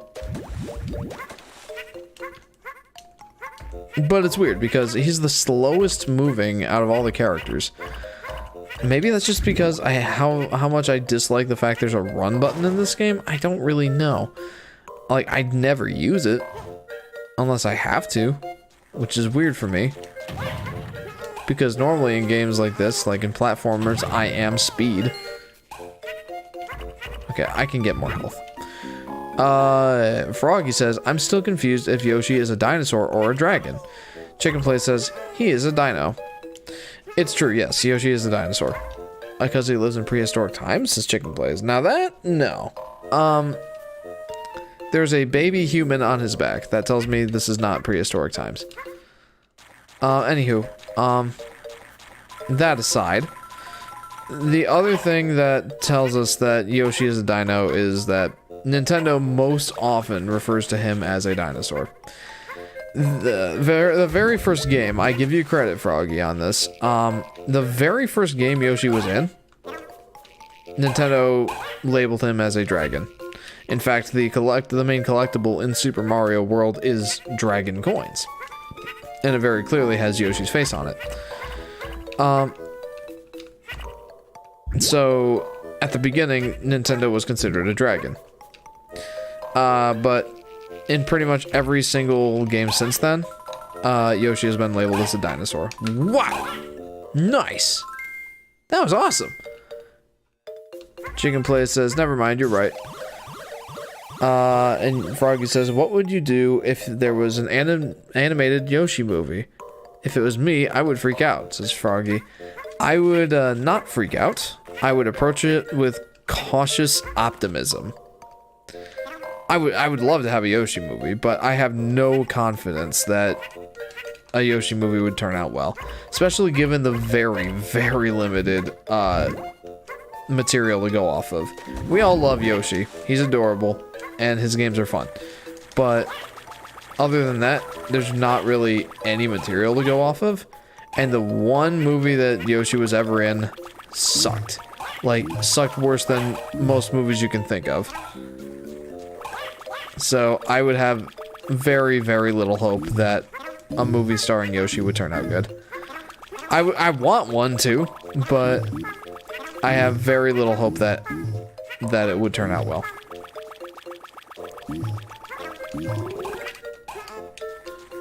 Yo, I'ma kill you, dude. Good questions tonight, guys. I'm really appreciating your comments. We need a Yoshi Land theme park. This is Chicken Plays. And Froggy says, by freaking out, I mean being excited to watch it. Yeah, again, it would be hard for me to get excited because, like, well, one, what I just mentioned, and two, very rarely do video game movies turn out to be good. It's not like it's never happened, but it's quite rare. And regarding Chicken Plays, there actually is a Yoshi-themed park, but it's in Japan. What is it? What do they call it? Super Nintendo Land, I think? It's like Nintendo's answer to Disneyland. Or Disney World. Whichever one you prefer. It's a theme park, much like Disney World and Disneyland, that feature Mario characters. And hopefully at some point in the future other Nintendo characters, like the Legend of Zelda characters, or the Metroid characters,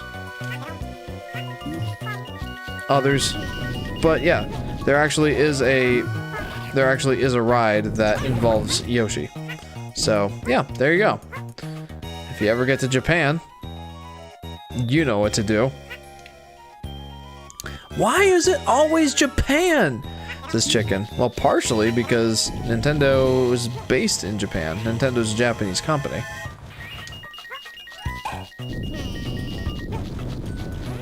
I think that they're planning to make one here in the US at some point, but it's not anytime soon. It's in Universal Studios Japan, says Chicken Plays. Yeah, that sounds right. Froggy says, I had a weird dream last night where I was about to play Yoshi's Crafted World, and then Yoshi jumps out of my Switch. We played and raced each other in Mario Kart. It was pretty funny. That sounds awesome. And it's going to arrive in Universal Studios, California. It says Chicken. And that sounds right.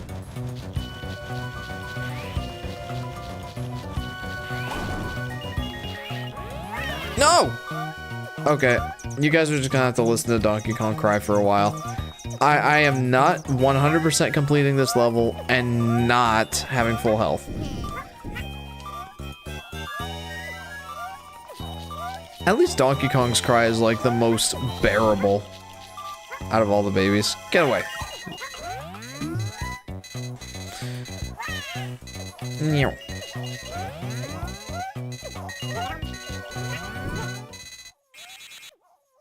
See, DK.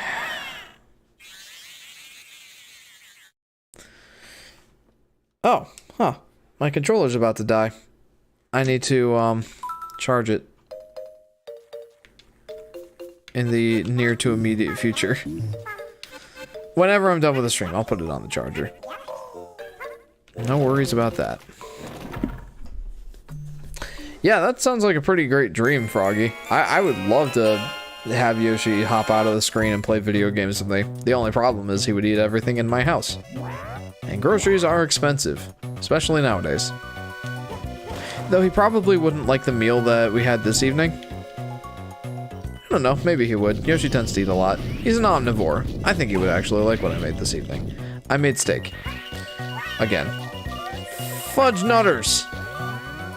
Such a trivial piece of thing to get hit by!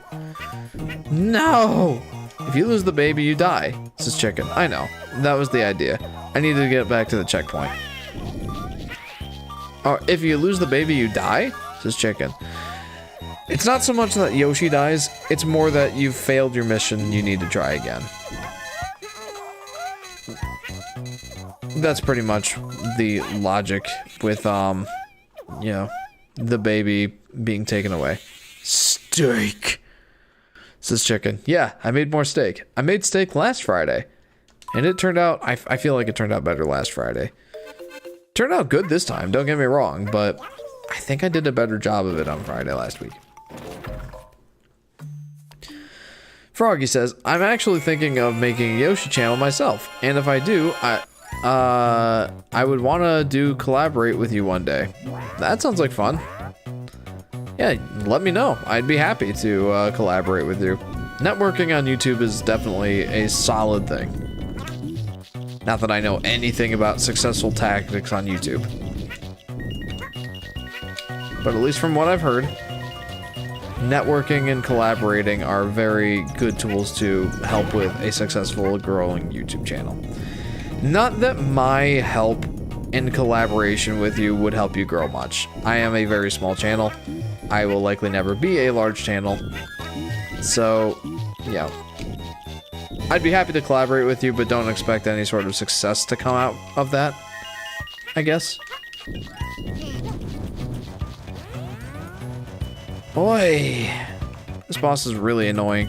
It seems to be a common theme with all of the Piranha Plant style bosses that the chances of incidental damage, which basically just means like the chances of the boss hitting you randomly, it seems to be very high in comparison to a lot of other Yoshi bosses. I have a channel with 3 subscribers, says Chicken Plays. Nice. Gotta start somewhere. We all do.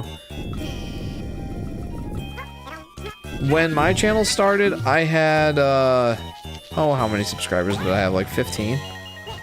Oh, wait, no! Oh, I have failed again!